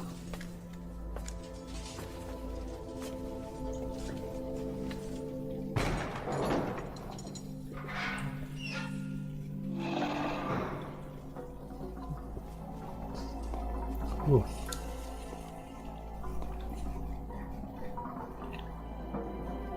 こんなところ私来たこともないずっと毎日お散歩をしていたの私はここのことを何も知らない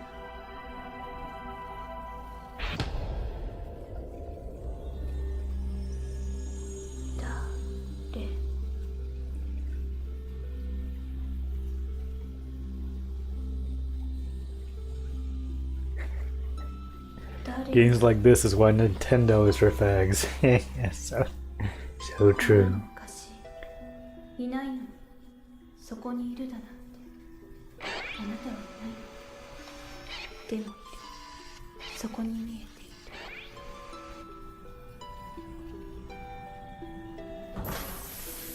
I think this is just a series though. I did remember seeing somewhere it might have been a game, but I don't think it is. ここからも燃えている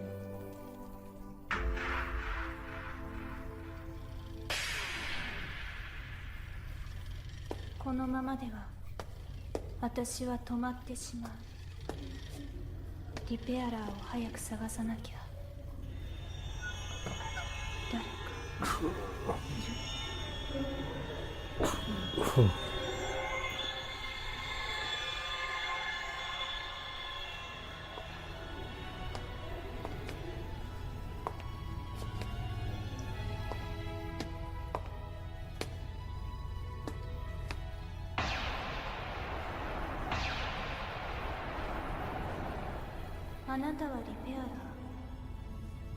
It's kind of hard to see initially, but it is the sun and the moon. With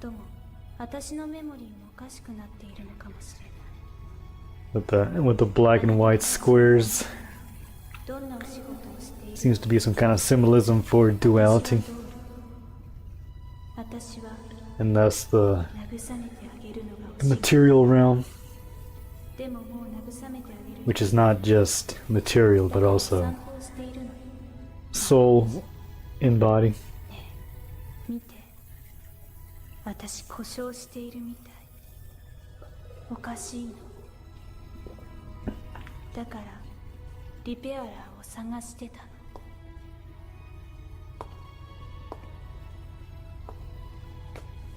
キスしてあげる私にできることはそれだけ What a fucking slut. Just kiss and everything. そしたら一緒にリペアラーを探して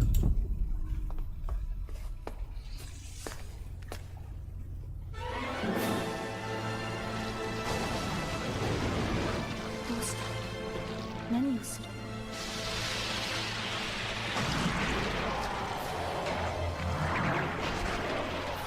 それがあなたの機能何をする And you have this strange penis snake. 私はあなたが嫌い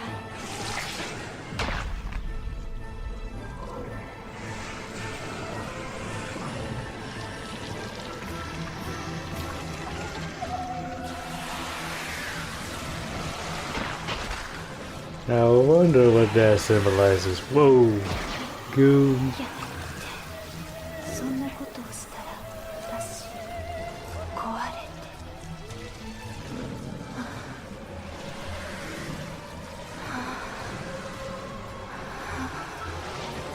Don't worry, it doesn't get super explicit, but there are some raunchy moments.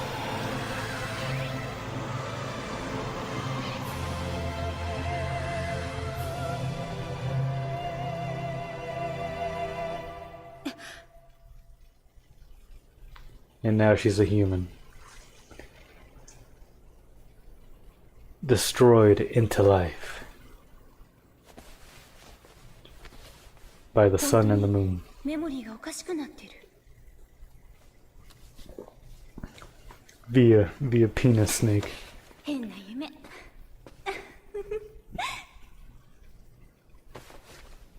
笑っているわマリスが笑っている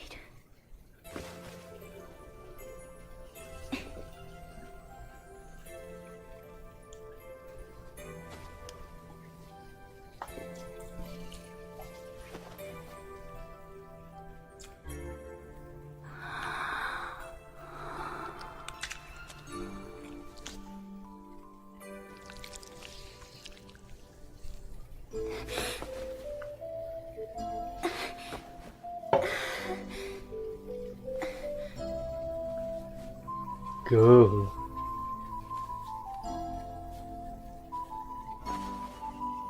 どうして何が起こったの Are we still up? ヘ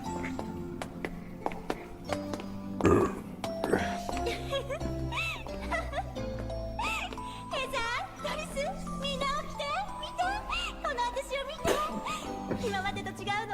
体がとっても軽くなって柔らかくなったの。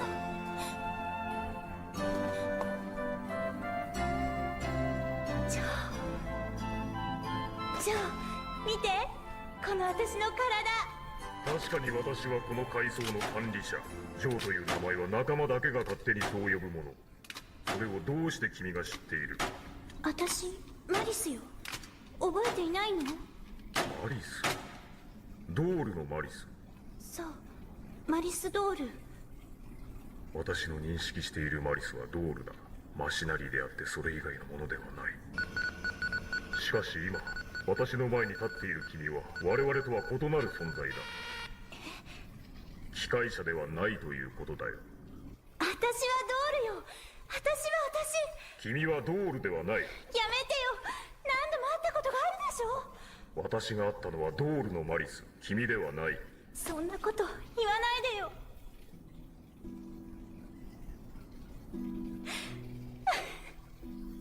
そういう反応をする機械者はいない。じゃあ私は何なのよ。私のメモリーの最も深いところにわずかに残っているデータがそんな存在のことを記憶している。神々の姿だ。神。私たちを創造し、この世界を創造した神たちのことだ。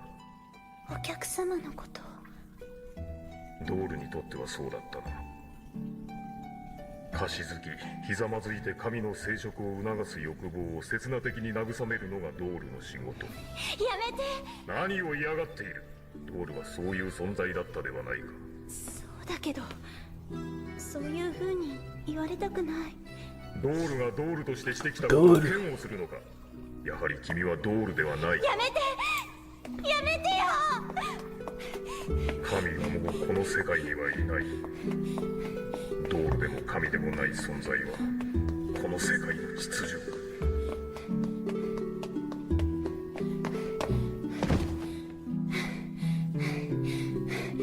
私、何になってしまったの？私はドールだよ。 Why would you gag a robot? 私は私。Stop that beeping, stop that beeping.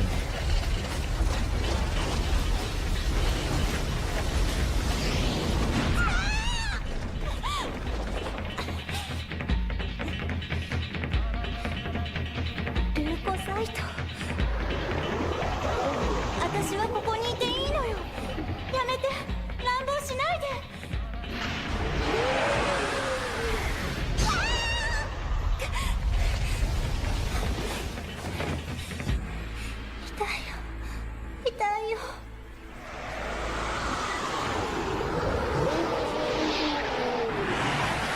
ルーコサイト。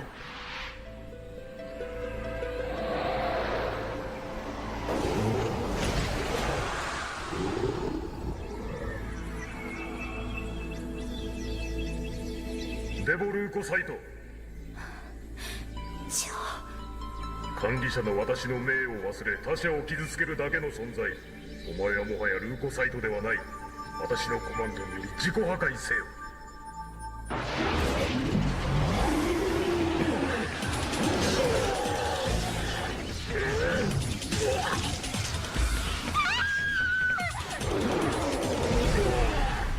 コマンドが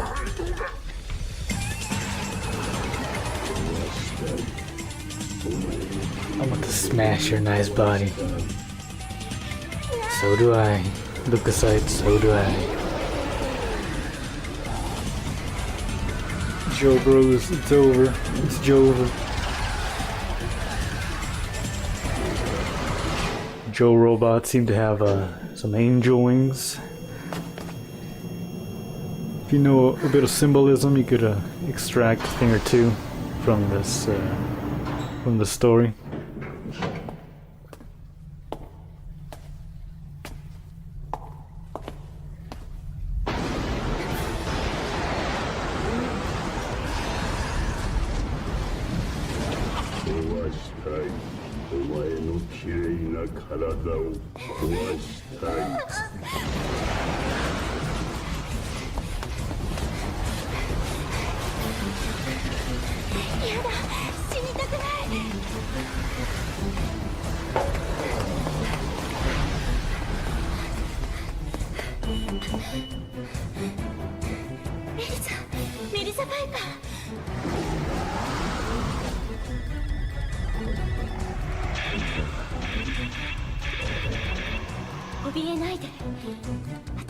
Could be something of a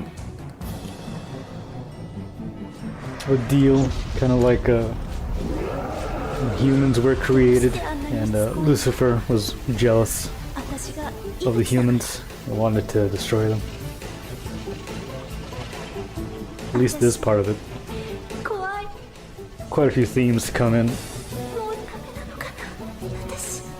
Like right now, you're about to see that Malice is able to give robots life. Then a bit of a Promethean thing comes into play.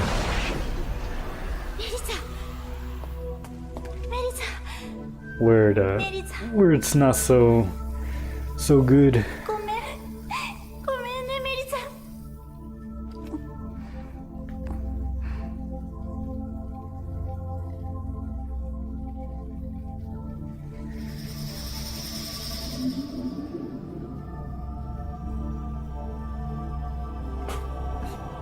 Malice bringing something divine to the cyborgs kind of sparks off something that she's not ready for.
Then this Super Kino song, which I can let play out.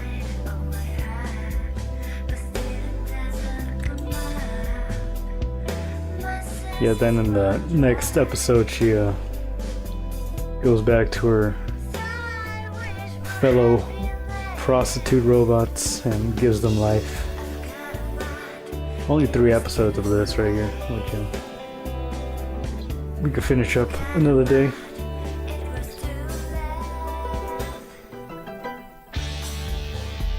With me with a bit more people in here. Or maybe tomorrow.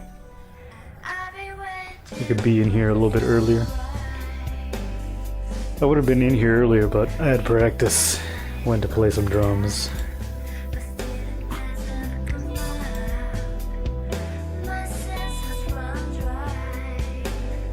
But yeah, I saw a clip of this on Instagram. And I was like, I need to watch this right now.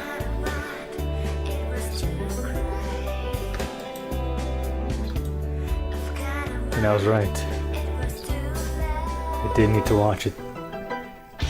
And it was pure Kino. I think it'll be a nice addition to the halls of Snod Kino.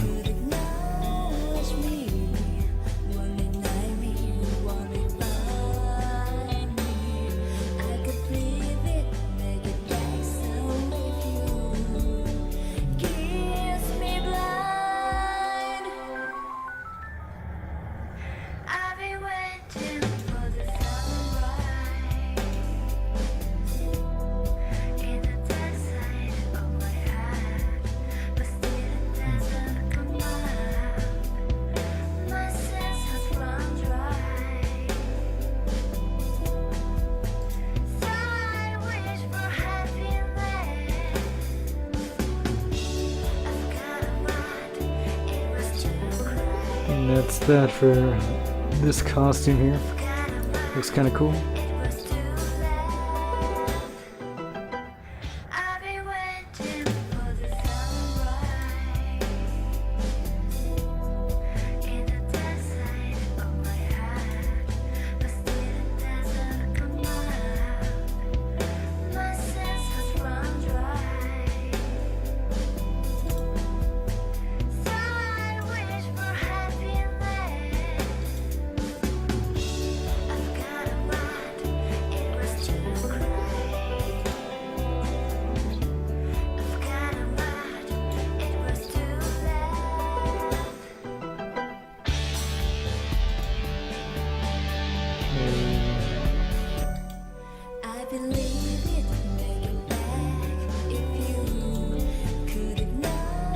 Oh, that's kind of cool.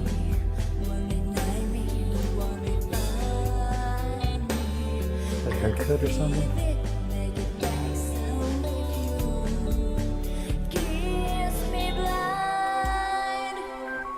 Oh, it is a haircut. Cool. Didn't know.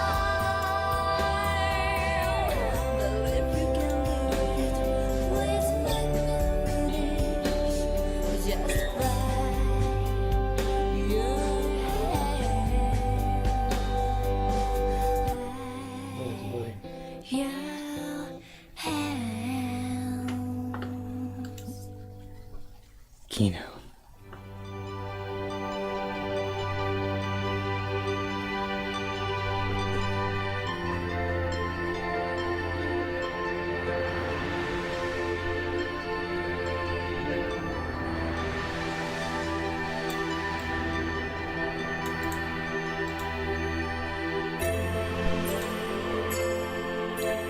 Yeah, the guy who made this, wrote this, Chiaki Konaka.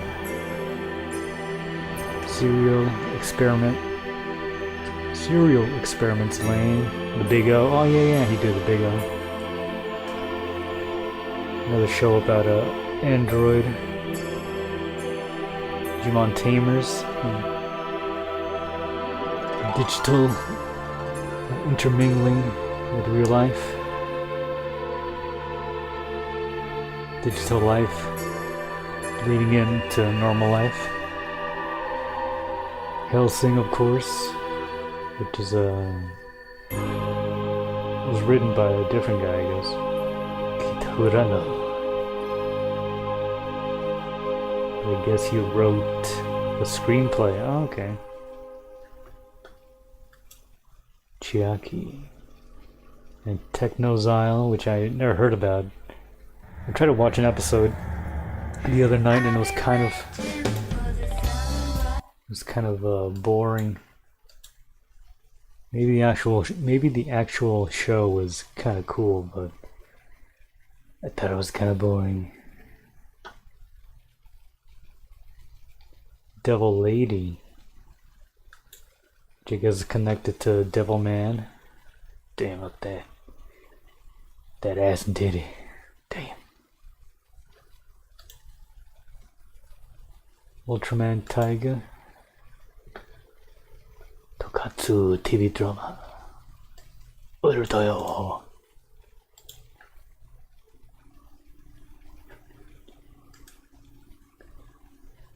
I'm guessing he didn't literally make Ultraman, but just wrote for it. He dubbed it for 4Kids, really. It was part of the Foxbox programming, really. I don't ever remember seeing Ultraman on Foxbox. Man. Rare. From 96 to 97. Cool.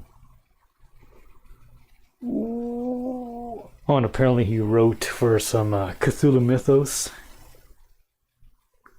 It's kind of neat.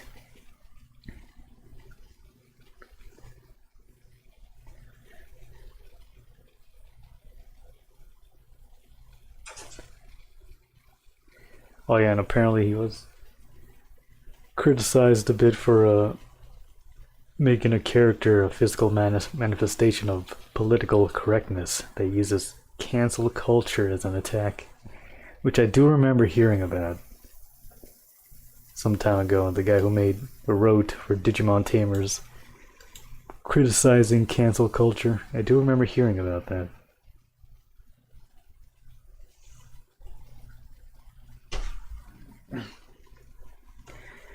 Air Gear series composition, which I think this was on Adult Swim for a bit. Did an Astro Boy, some episodes. Screenplay and script for Big O. Did one episode of Digimon Adventures 2, but mostly did his writing for 3.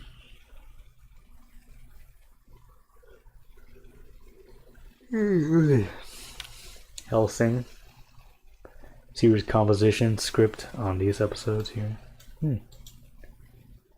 Mouse Doll original story.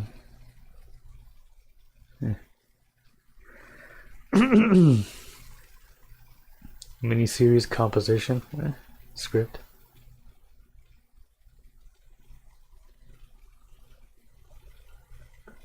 Razifon.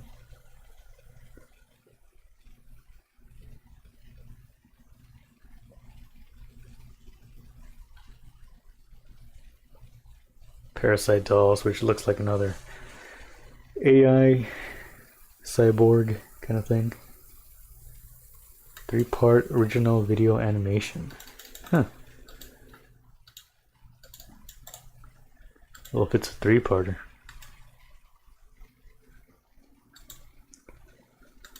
Oh shit. Got the full OVA right here. Cool. Keep watching, the quality gets better, I promise.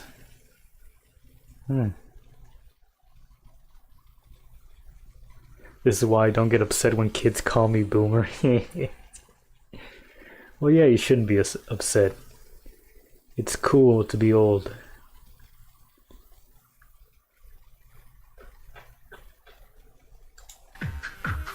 I'm guessing this person is just a millennial boomer, maybe late Gen X. Yeah.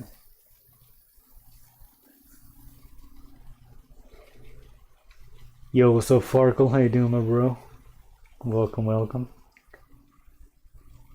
Yeah, the creators are indeed Japanese. Oh shit, new Eggy. Let's look that up. Man, how long has it been? Fuss and Fool? Oh shit.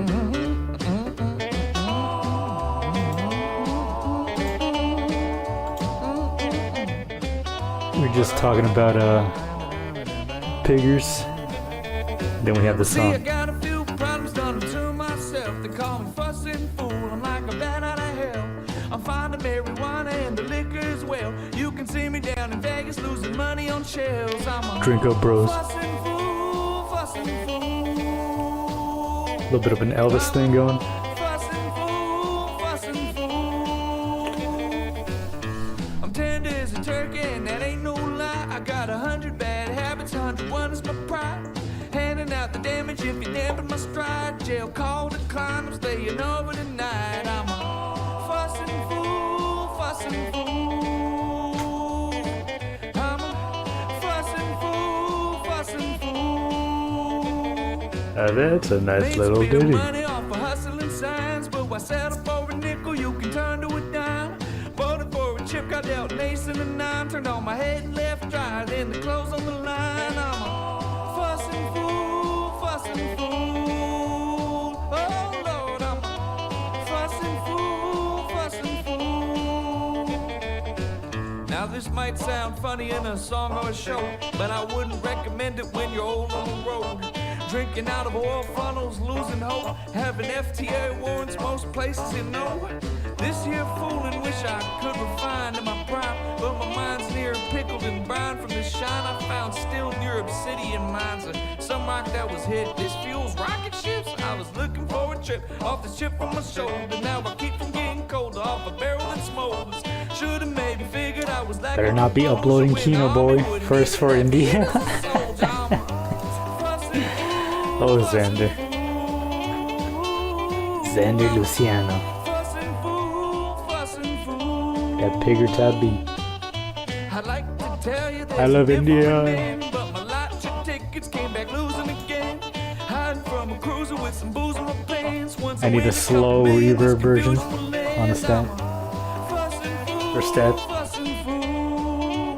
Oh Lord help me, I'm a fussing fool, fussing fool. I'm a fussing fool.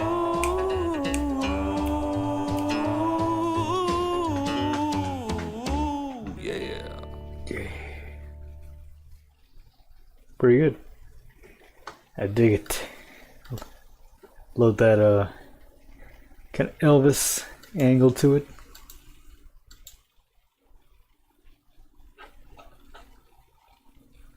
But yeah, good to see Iggy is sorry, Coke. Good to see Iggy's doing some music in between gambling and having a GF. He's still in there somewhere, boys.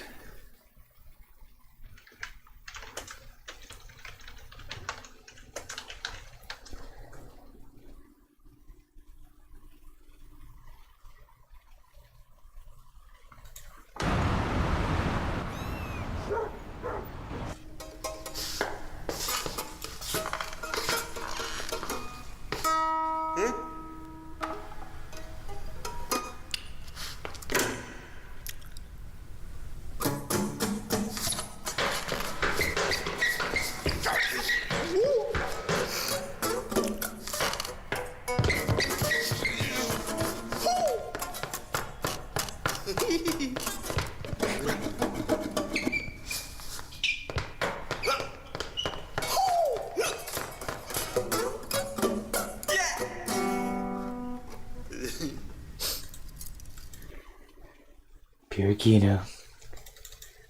The Elvis pill lives on.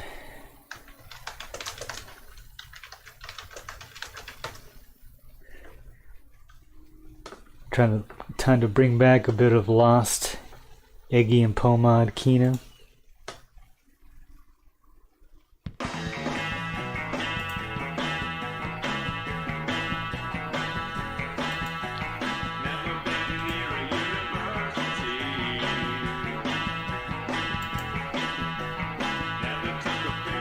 Oh my god.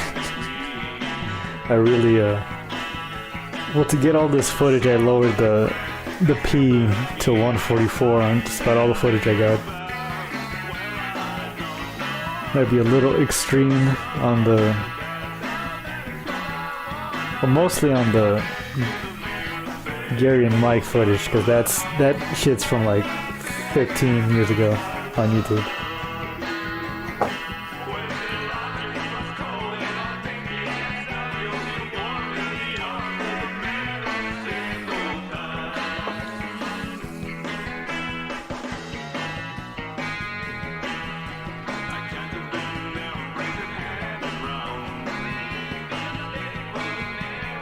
What, the Elvis thing or this video? Because the Elvis thing is just that's just a funny meme.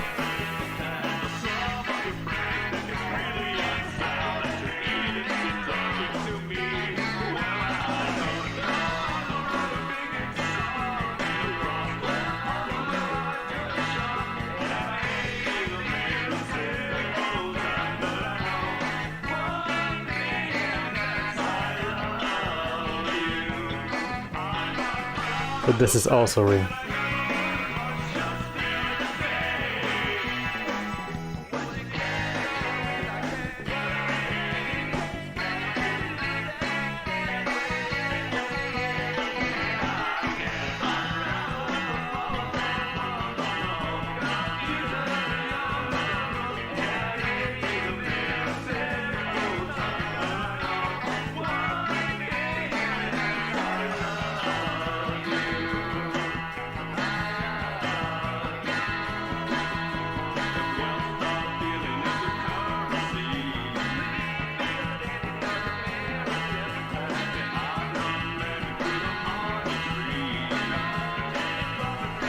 Yeah, overall, still pretty good.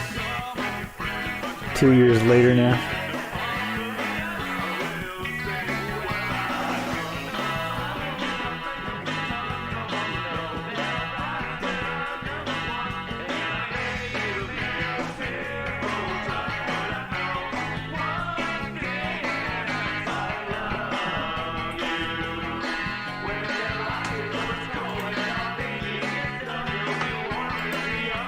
Uploaded December 1st, 2023. This song was finished earlier that year though, I think.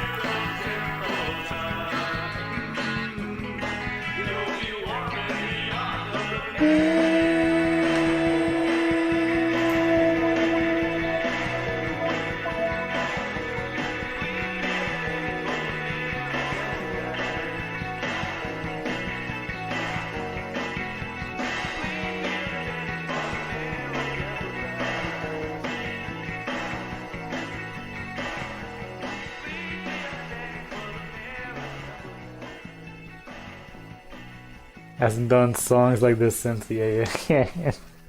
That is true.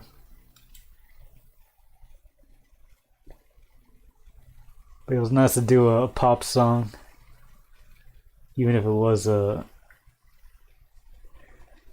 cover, XTC cover.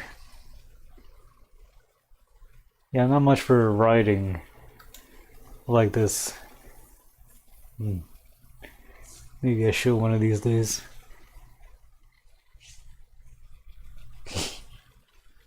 I mean, I'll play it if somebody in a band I'm in. Like you guys would probably enjoy some of the originals that I play with the band I play drums in. More conventional in terms of rock. It's got some nice kind of gothic rock type sounds. But who knows if I'll ever get in the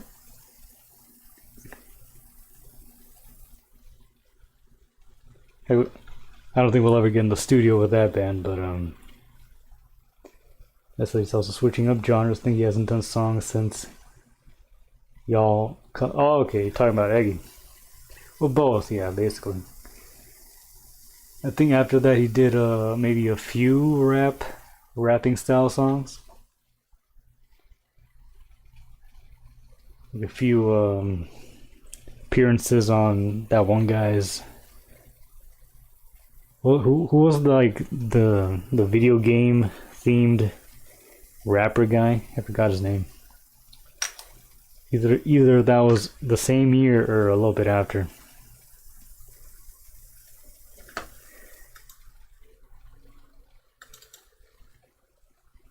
But yeah, he does well in a pop context, even though his raps are fire. It's good to see he's doing some kind of pop, even if it is Elvis style. Boy done good.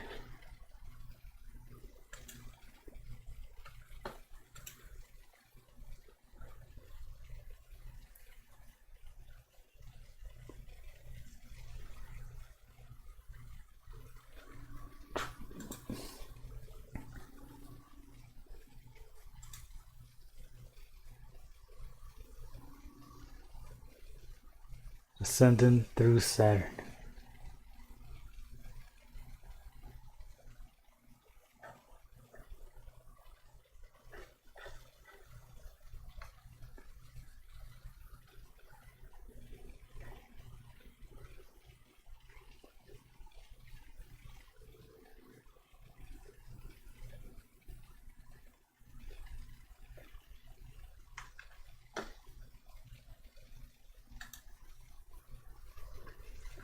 Set in the original Bubblegum Crisis universe. I don't think I've heard of Bubblegum Crisis. Cyberpunk original video animation. Huh. Maybe I should watch this first. The series involves the adventures of Night Sabers, an all-female group of mercenaries who don powered exoskeletons and fight numerous problems, most frequently rogue robots. The success of the series spawned several sequel series. Huh.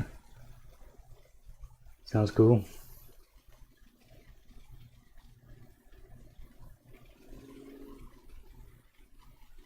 Oh, but it's written by a different guy. Influences from Blade Runner and Streets of Fire. I don't think I've seen Streets of Fire.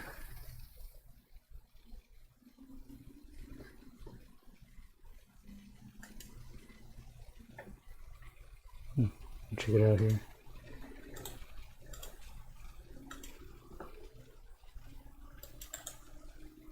Very Ovis infantry build, fighting rogue robots.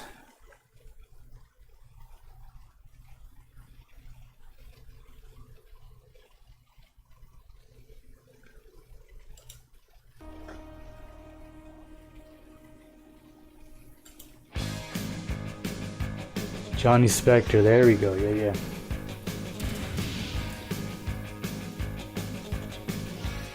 Wonder whatever happened to him. He was generally only around to showcase his tracks, but not much other than that. Oh, they're a rock band too. Kind of like Gem. Go. Hold on. This guy playing a fucking warlock. Literally the Cobes guitar shape right here. Just like a gigantic version of it. Playing it like up here. Typically it would be right over your crotch. But yeah, that's Warlock, or what's the other shape that's similar to that one? BC Ridge. Yeah, you got the Warlock, and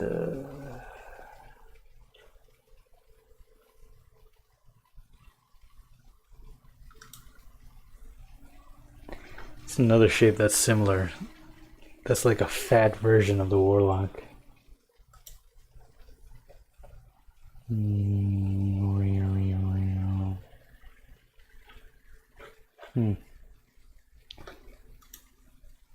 Oh my god, that's so ugly. The Widow. Almost forgot about The Widow bass, that is so fucking ugly. Jesus. Oh, there we go. Oh, it's also a Warlock, just in the base form.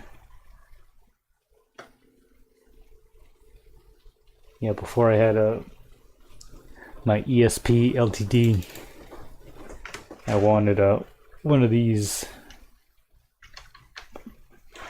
but they were a bit too flashy, so I went with something that was kind of down the middle. Not a normal bass, but not super super flashy. This right here.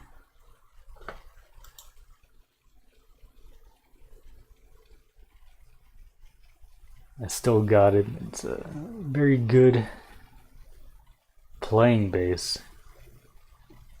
It's huge. It's got like a huge neck, but the neck is actually fairly thin.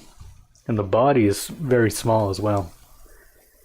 You know, definitely smaller than my Fender Jazz bass, which is a fucking huge body. But the length of the neck is a little bit shorter. But yeah, good bass, barely weighs anything. My mom gave it to me so very long ago.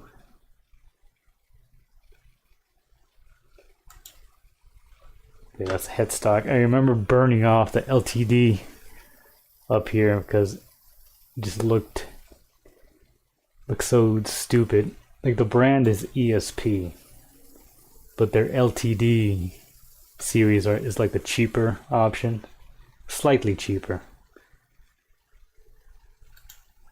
But yeah, I thought, man, that looks fucking horrible. And what I did is I lit a pick on fire on this area here, and it just burned off the paint. Luckily, it didn't crack any of the wood. But yeah, I think one of these days I'll sand off some of the char. But yeah, it's a Japanese brand. Really good. Mine needs a bit of some work done to it. Like the volume knob's very loose. The screws on the bridge are a bit barred. Is that the name for it? Like after adjusting them so often, they kind of just play in circles instead of, you know, typically you'll use an Allen wrench to raise the string or lower the string. I need some new ones. And yeah, that's about it. I read somewhere you could send the bass in to the company for a price. And I might do that at some point. But yeah, can't just be sending it to anybody these days, sadly. Not everybody knows what they're doing. But yeah, got a Warlock guitar here. Praise Coves' magic.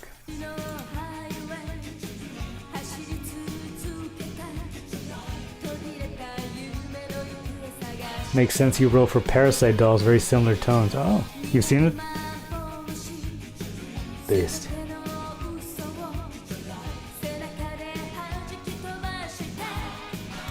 Yeah, if I come back tomorrow, we could watch Parasite Dolls. It's only an hour and a half, so I'd be down to watch it.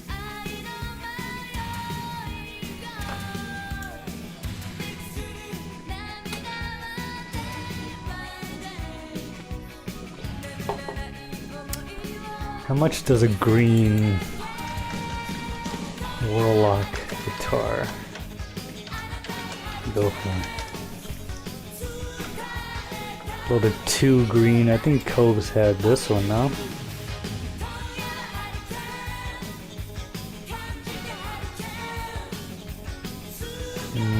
No price. Somebody already bought it.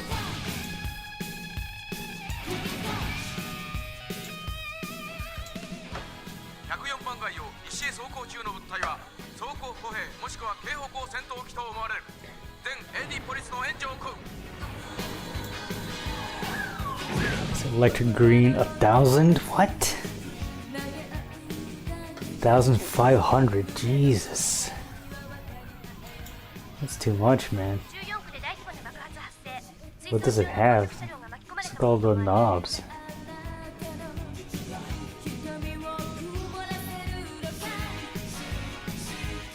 It's got a Floyd Rose, so...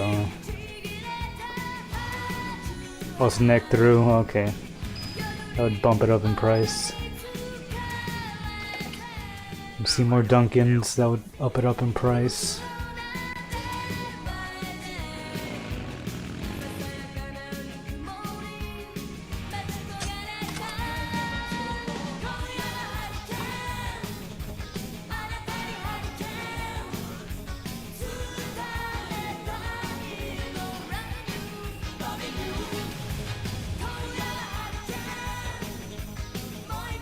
Oh, ebony fretboard, okay, that would up the price as well. A real Floyd Rose system. 2 volumes, 1 tone. Oh, okay, it's 2 volumes. That still seems like a fuck ton of money. I guess the color is kind of cool. I mean, for 1,500, you could get a like a pretty good Fender.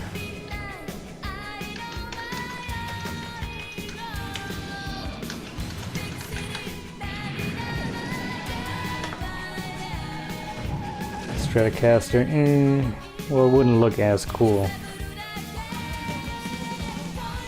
So Gibson, what would you get for a Gibson?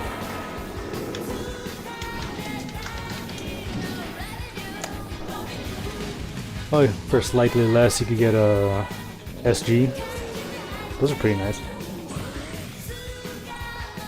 Whatever the fuck that is. It's weird Les Paul with the blue. Oh, damn. That's kind of cool. Looks like a metallic sound or something. 100 bucks more, you can get this. You get a Les Paul Jr. It's more of a classic kind of look to it, but well, who knows? Maybe the BC Rich, is more resilient. Gibsons are known for fucking breaking at the neck. Okay, pre-owned one, a lot simpler setup. For 452, not bad, I guess. Yeah, I'd be wary of spending 1,000 on a guitar unless you want like fucking top of the line stuff. Oh shit. Mr. Yuck dropped something new.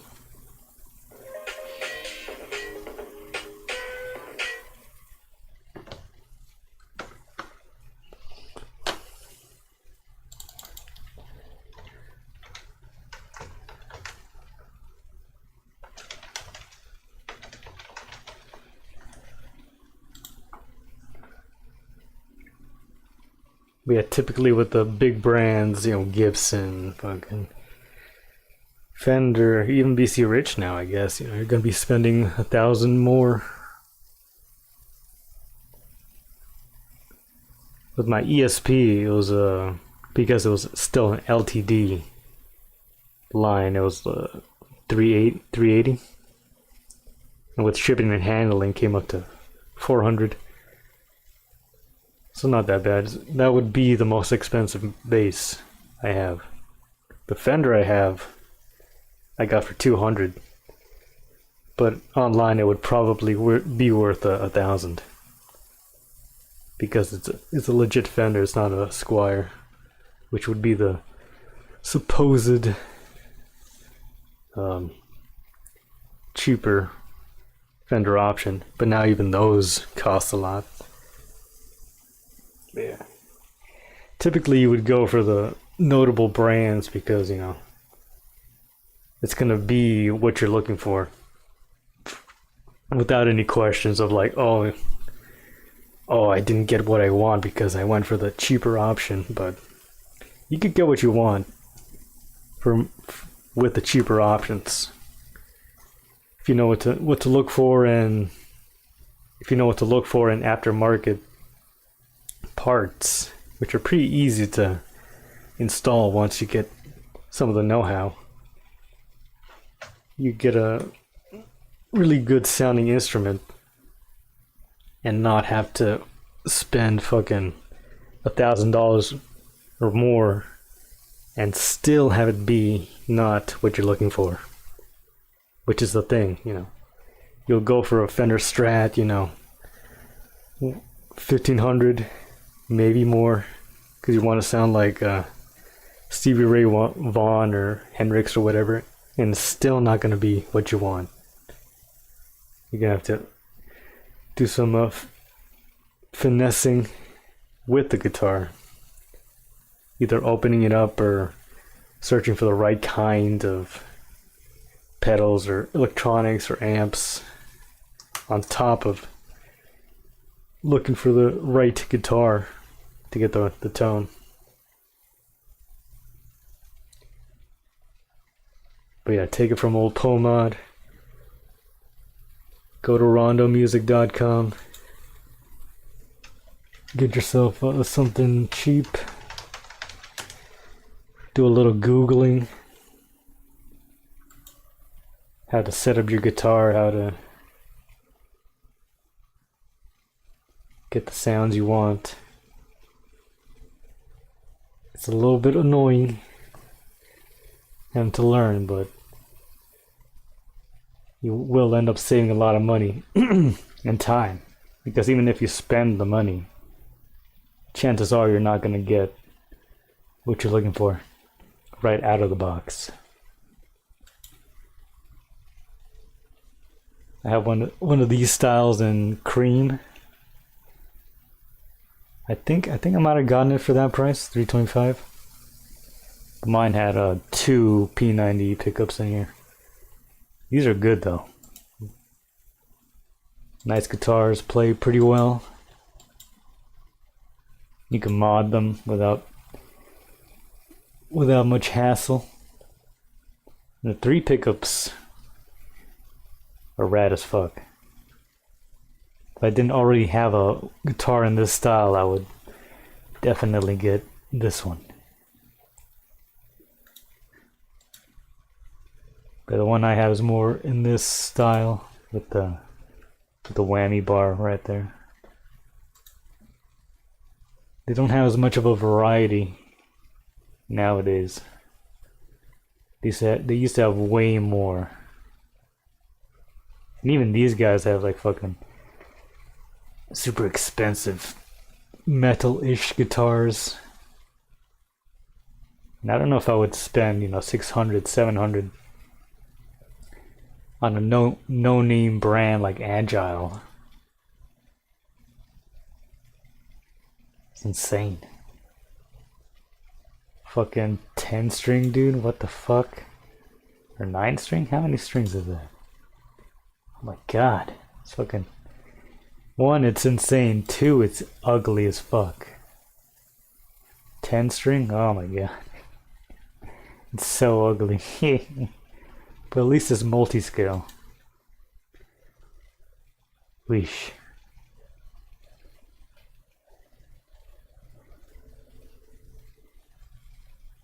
Yeah, I guess if you wanted a Les Paul, instead of spending twice this much money, you get one of these and fix it up yourself, get your own pickups. Save the money, get a good-ish amplifier. And maybe there's some better, cheaper Les Pauls out there, I don't know. This is typically where I would go for to get a fine, cheap guitar that I could then make better. One of these for 500, not bad. Double cutaway with the P90s. Gold cover. Neck through, really? Oh shit. Ebony fretboard too, damn. Yeah, for 500, this is a steel P90 pickups. Who knows if those are, who knows if the electronics are like super high caliber, but you, like I said, you could put in your own aftermarket pickups. That would be a little bit better. But yeah, for the ebony fingerboard and the neck through design, 500 is awesome. 500.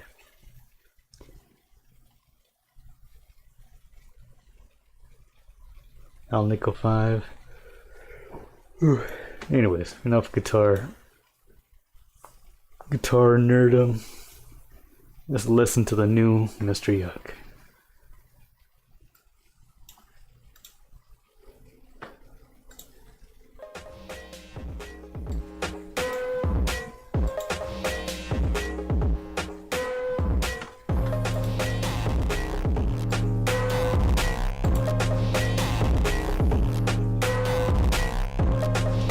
Not bad. Some nice hardcore techno stylings from old Yuck. Yuck hasn't made anything in a long time. It's good to hear he's back on the horse.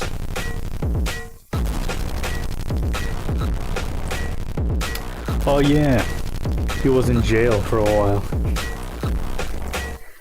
Forgot for what, but he was indeed in jail for a while.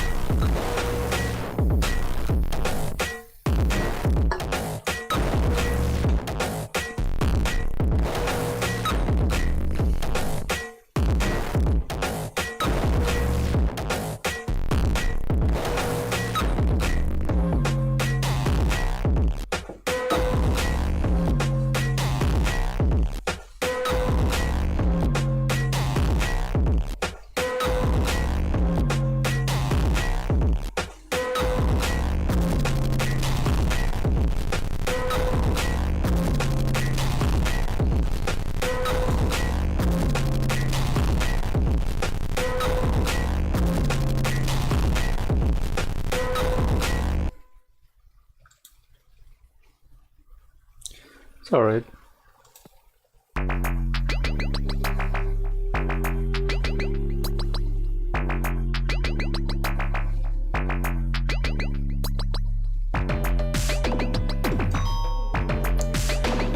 Apparently he was thinking of making like his own version of a very early play about a witch who becomes a saint or something. It's one of the most earliest plays put on manuscript. I forgot the name of it. That's where the Ordo Virutum stuff was coming from.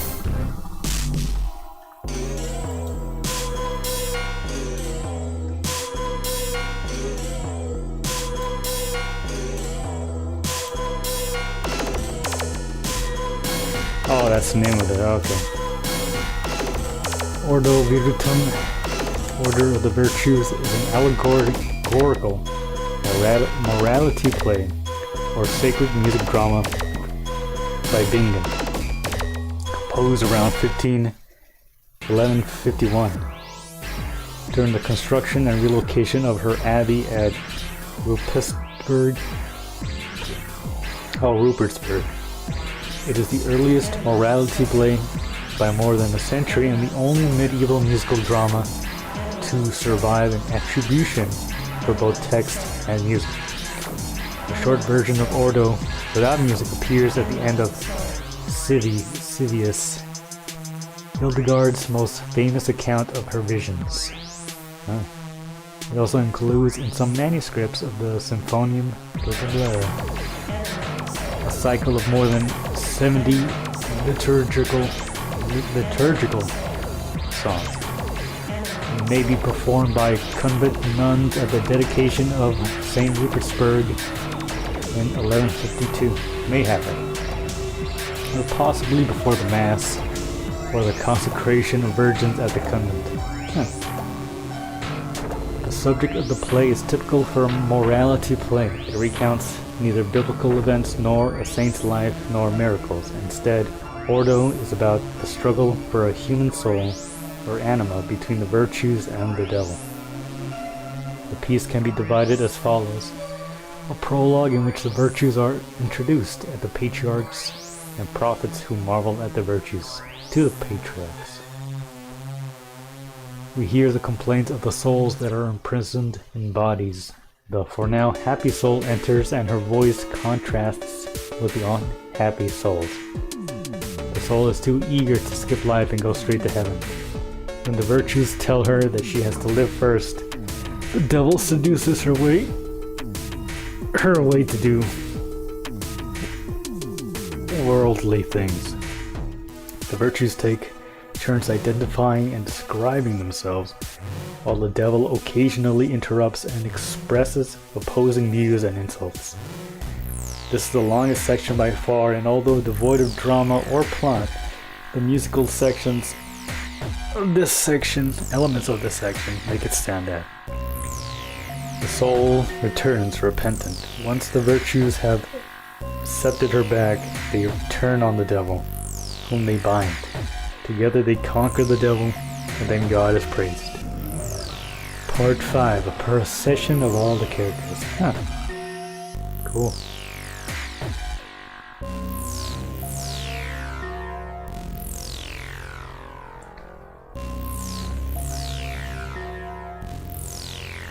See, I guess he was trying to do his own version of this, or still is, you know.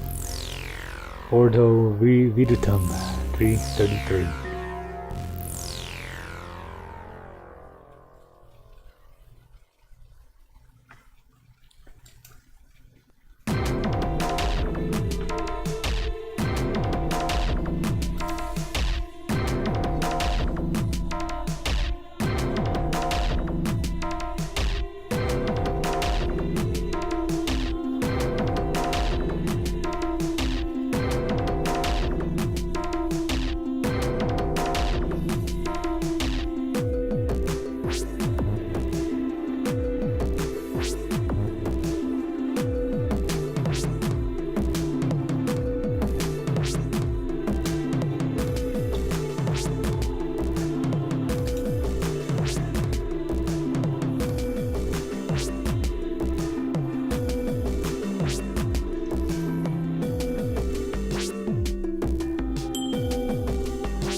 Blessing to my ear gynus.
Alright. Okay, dudes, I think I'll be wrapping it up here. Thank you all for chilling late night. Pay attention to your dreams tonight. Maybe it'll be cool and weird. Maybe it will be meaningful. Last night I had a weird section of a dream where I woke up in an alternate reality and I knew it. Like instead of it being a dream, me being like aware that the altered reality I was in was normal. It was like my mind right now waking up in an alternate reality. And it was scary. Like the house I was in looked a bit more fancier than usual. And my family had like more people in it. There were more people in the house. And all the current ones in here like were slightly different characters. And I could tell that I was shorter. Because I would look up at my mom. And it seemed that she was taller as well. I just remember asking her, like, is this how it's always been? She was like, yeah. Why? Why are you asking? Just remember feeling so freaked out that I woke up in a different body, in a different, slightly different universe. Then, after all that stuff, I went outside and looked up at the sky, where I saw these words, these gigantic words, kind of like emerge from the darkness like a movie title. And they spelled out, or the words said, retard through the eye of a needle. For real. And I actually remember thinking when I saw this, like, I hope I remember this for when I wake up. And luckily I did. Like once when I was going over the dream, once I woke up, I was like, what did that say? What did that say? Oh yeah. Retard through the eye of a needle. That's so weird. It was like it's like the opening title for a comedy or something. Which is weird because the entire scene before that wasn't so comedic. Like the feeling of waking up in a different universe wasn't, well, it was scary. It wasn't all that funny. Maybe to the audience, but not to me. It was kind of freaking me out. Because it did seem real. But yeah, that was really the cherry on top for the dream. Retard through the eye of a needle. Woke up in my own version of the Truman Show. Yeah. Yeah. Now wouldn't that be funny? Now wouldn't that be a good show? Yeah, I can't imagine anybody watching my show. At least not in my unemployed phase. It's a whole lot of nothing going on. A lot of sleeping and snodding. But hopefully I remember that title. Maybe I could use that for something in the future. That'll be the name of my screenplay. Though I would like to think of a story that isn't about me waking up in a different universe where I'm slightly shorter. Well, not slightly. It did seem I was fairly shorter, if not younger.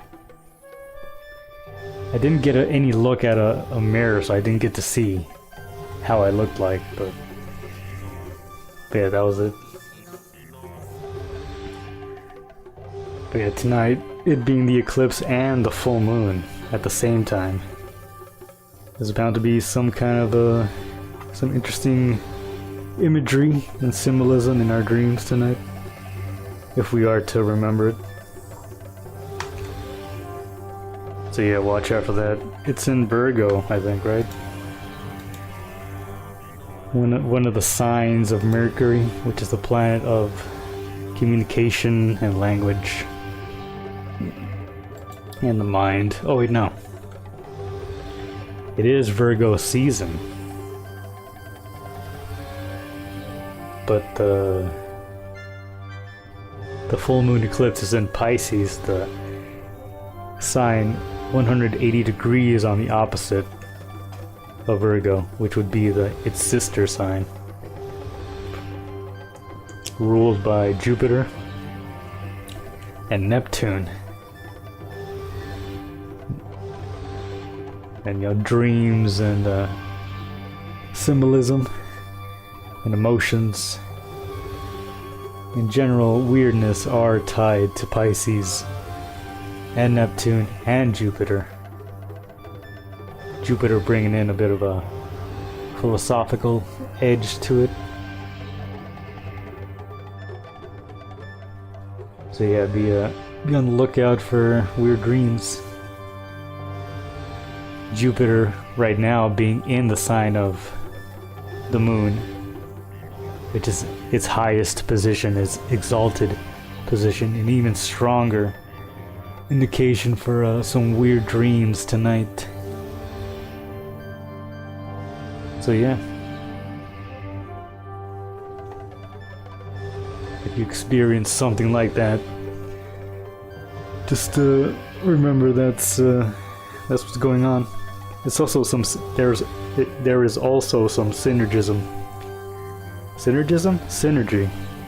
between the moon and Jupiter being in these signs. They are in their respective exalted signs.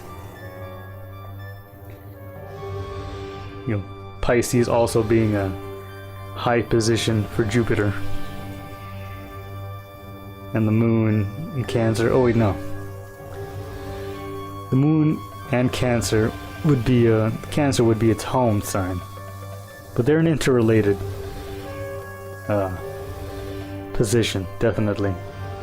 Not just with the synergistic mutual positioning, also the same elemental, water. So yeah, be on the lookout for dreams. If you're not much for remembering, maybe you write down the very strange stuff. Could be cool to recount tomorrow, at the very least. Maybe you can learn from it. The universe could tell you something that's good. That could be very useful.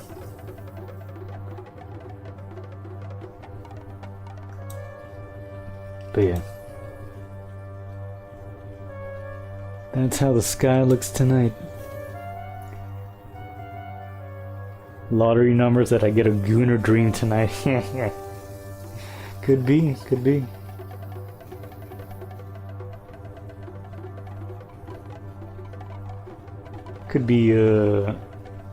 Could be dreams of having a child or a family. Which Jupiter in Cancer sometimes represents, very fruitful family or fruitful amount of children.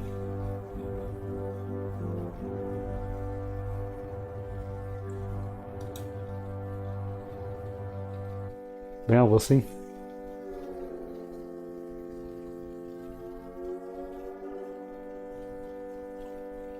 It's going to be very interesting nonetheless.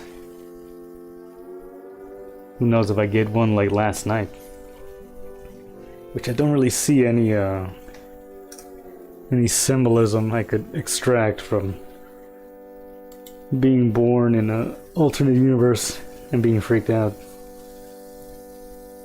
Maybe there is something to extract from retard through the eye of the needle. And that it's easier for a retard. Oh no, that's easier for it's easier for a retard to go through the eye of a needle than it is for a rich man to get to heaven. Or a smart man. Maybe that means I am the retard? Or maybe it's better to be a retard sometimes than to be a smarty pants. Which is something I believe. In a world where truth can be used against you, true things can become obsessions and can hinder your life. Maybe taking control of truths in a retarded kind of way is a power. Much easier than it is to find peace through truth, through logic, something like that. But yeah, keep that journal nearby. Maybe we'll talk about it tomorrow. Do a little bit of symbolic analysis.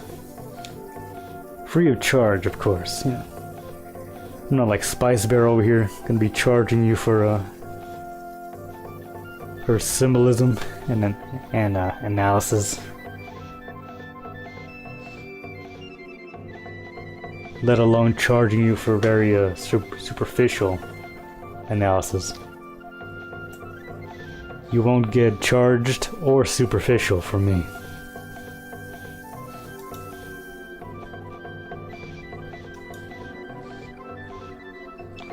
I mean, we'll go as deep as we can. But with these kind of things, you kind of gotta pick them up on your own, because only you know how something could tie into your life, from the small details to the big associations. But you know, even a little bit of talk, a little bit of conversation can kind of help that along. You know, as a form of meditation. Not so much as trying to find out the ultimate meaning, because that's kind of impossible with this kind of stuff. But we can get closer to it. To that moment of aha. That symbolism and chance can bring to us. That moment of, oh shit, that's what that means. That meditation can bring to us.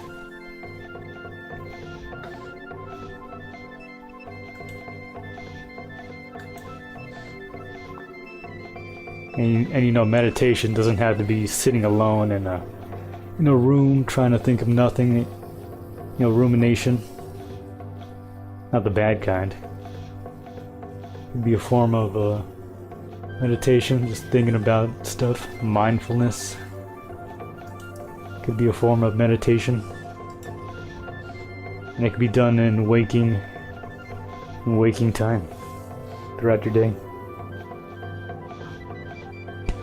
Ooh.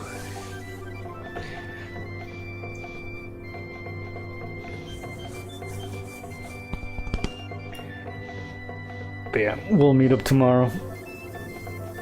We'll have a nice little esoteric talk. I saw that Spice Bear was doing a live stream, but I was watching The Conjuring, the new one, which sucked. It was very boring. I did enjoy the past ones. Those were some good films, but this one was pretty boring, I gotta say.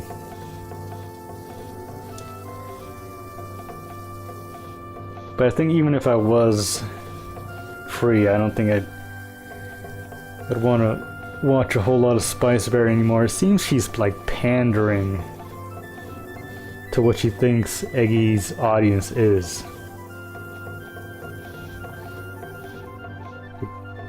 Like her recent, like, quote-unquote love of King Cobra seems pretty superficial, pretty like a pandering sort of thing. Even though she has been getting some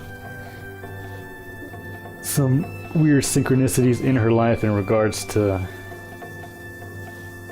Cobes. It could be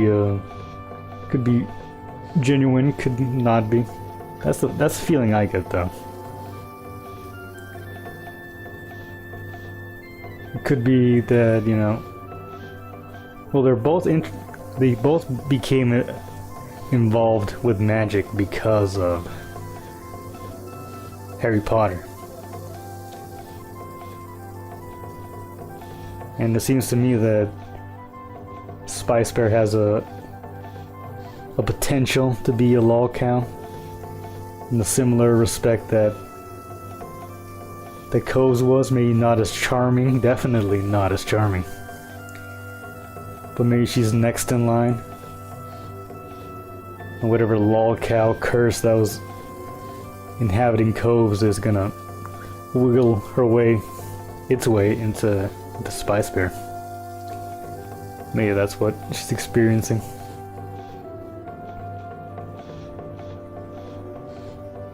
We know they're both involved with magic, so there's gonna be a quote-unquote messages or happenings or synchronicities popping up for her because she's involved with it. It's very weird, even though she's very much a practitioner. You know, she does sigils, she astral travels, she does spells, she does tarot readings. She's always saying like, oh, I don't know that much about that. Oh, I don't know that much about tarot, or I don't know much about blah blah blah. Very weird.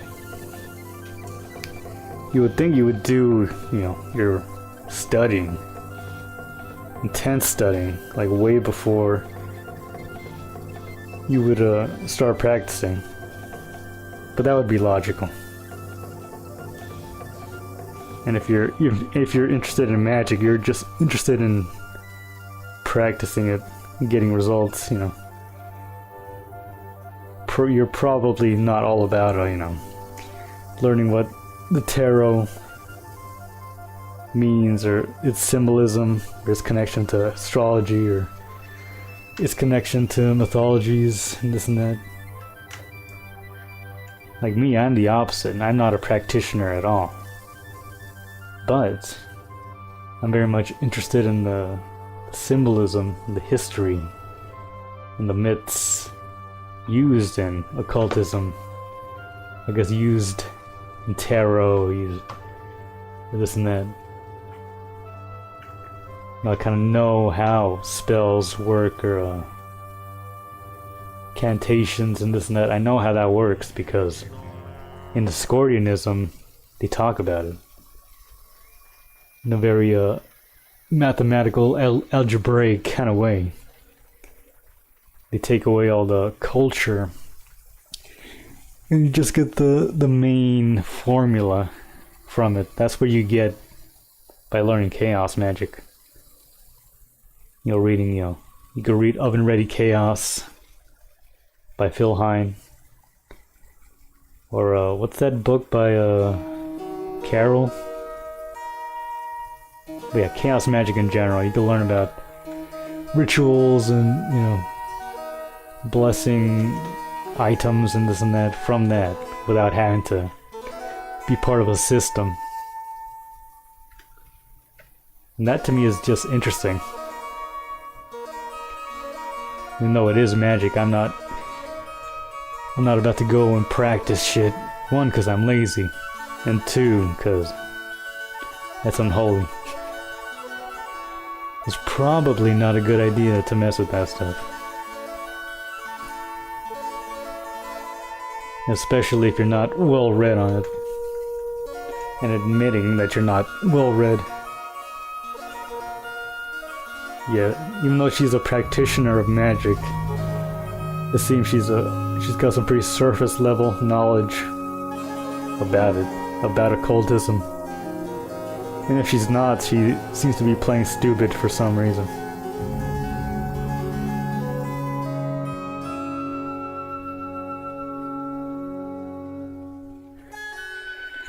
When she said she saw Cobes in a recent dream after only recently discovering him, I wish Cobes would have stayed a bit longer, so he could have gotten another of-age Harry Potter fangirl in his harem. Yeah.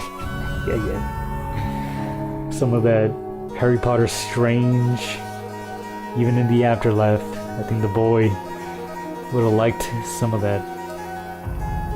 Did she talk about like what happened? Because I didn't want to go through the whole 2-hour stream just hear the dream talk. But did he say anything to her in the dream? I feel like she's kind of holding a lot back. And I don't think she's really making it up, but there is something to be said about her pandering. Just in the way that she like defends Cobes, or I guess every new fan kind of defends him in a way when you don't really know who he is. I mean, Cobes is dead now. I don't think even he would defend himself. Cobes is more enlightened than anybody now. He sees his own faults. He sees the things he did wrong. I don't think even he would defend himself now, even though that's what he would do when he was alive.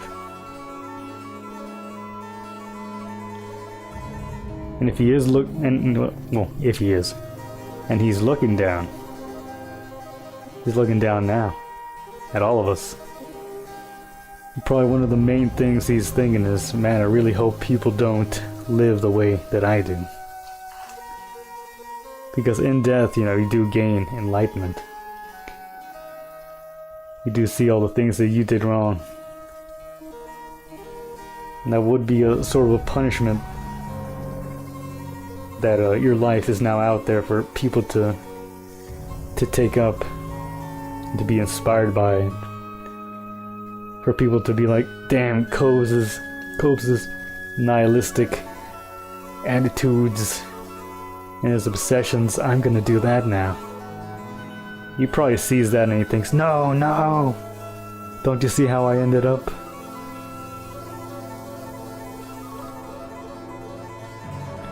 Yeah, he's dead now. He knows all the bad that he did. And he regrets it. And he's hoping nobody goes down that road. But he's not here to be able to tell anybody that. Ironically, Cobes would see Ascended Cobes as a troll. Now, since all the illusions and delusions have fallen away, he's seeing, or has seen, the life that he's lived. And how it's full of mistakes. And that's gonna happen to all of us when we die. I mean, there is ways to do that when we live. But if you live the way that Cobes lived, like in death, is gonna be one of the only ways that you get to see that.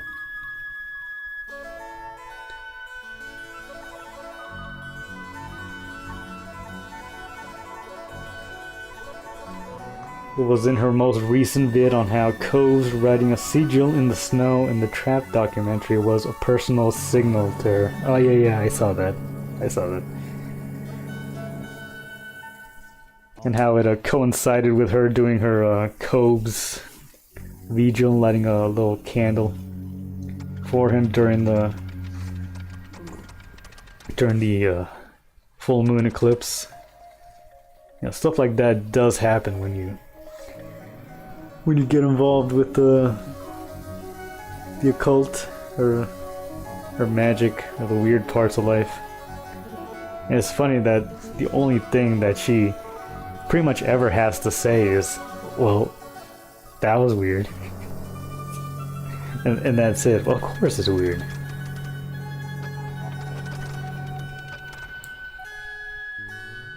It's mostly environmental stuff. That stuff would kind of seep through the veil and make itself known. Especially if you open yourself up to it doubly. But yeah, maybe we get a proper video soon. But it seems she's holding a lot back. Or maybe she's like not smart enough to know what she's even experiencing. Besides, schizophrenically noticing connections.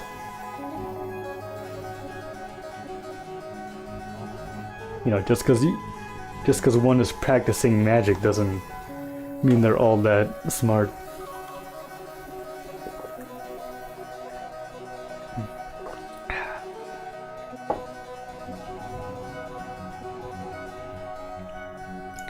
But yeah, I guess we could do our own little esoteric stream tomorrow, just to combat the superficial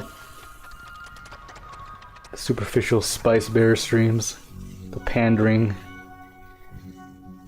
It seems she's trying to court that audience. I don't know, what would you call them? I think some of them might call themselves like the incel right. Like, it wouldn't be me calling them incels, like they would call themselves the incel or the black pill right, or the alt-right, the remnants of the alt-right that never grew their mind. They kind of got stuck on the logic of the black pill. Like, I'm not one to say that the black pill is wrong. It's just that it's what's called a loser script. It's not a loser script because it's wrong. A lot of the stuff is right, but you can't have to reconcile that stuff and create a winner script. You have to move on, find your strength somehow, because you're not going to get anywhere by focusing on the logic of the black pill. It's definitely not going to ascend you. As you can see with Eggy. I mean, motherfucker's making bank gambling. He's got a girlfriend. And the motherfucker's still miserable.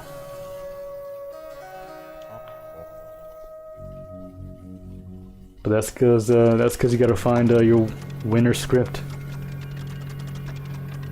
Whatever that may be. Gotta find some sort of strength.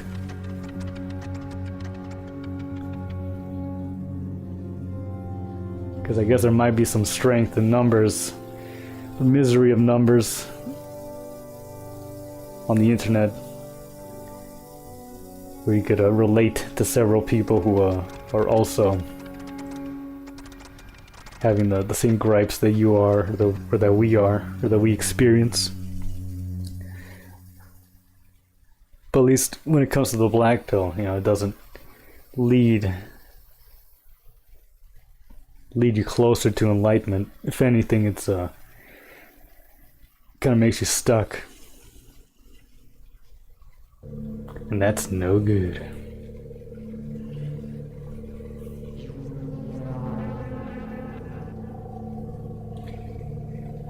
But anyways, oh shit, I stuck around here an hour longer than I thought I would. Thank you, Chemo. Thank you, Farkle. Fishman was in here. Jim Rogers was in here. Me and him were talking some music for like the first hour and a half. It was kind of nice. Talking some scroofy-pilled music from the age of patrician music tastes.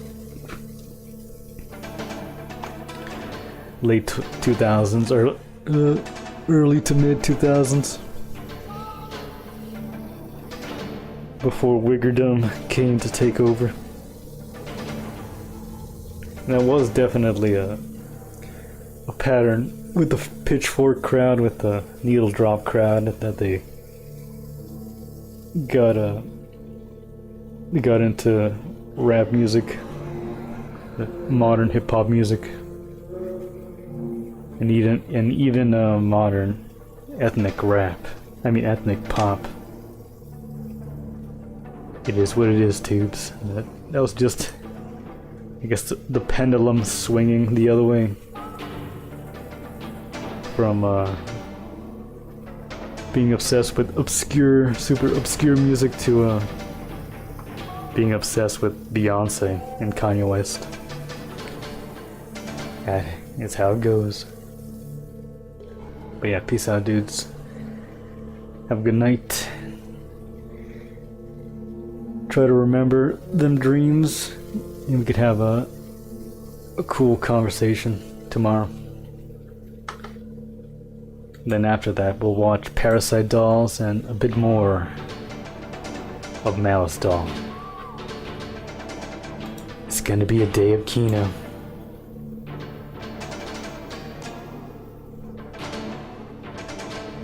Good night, Kimo.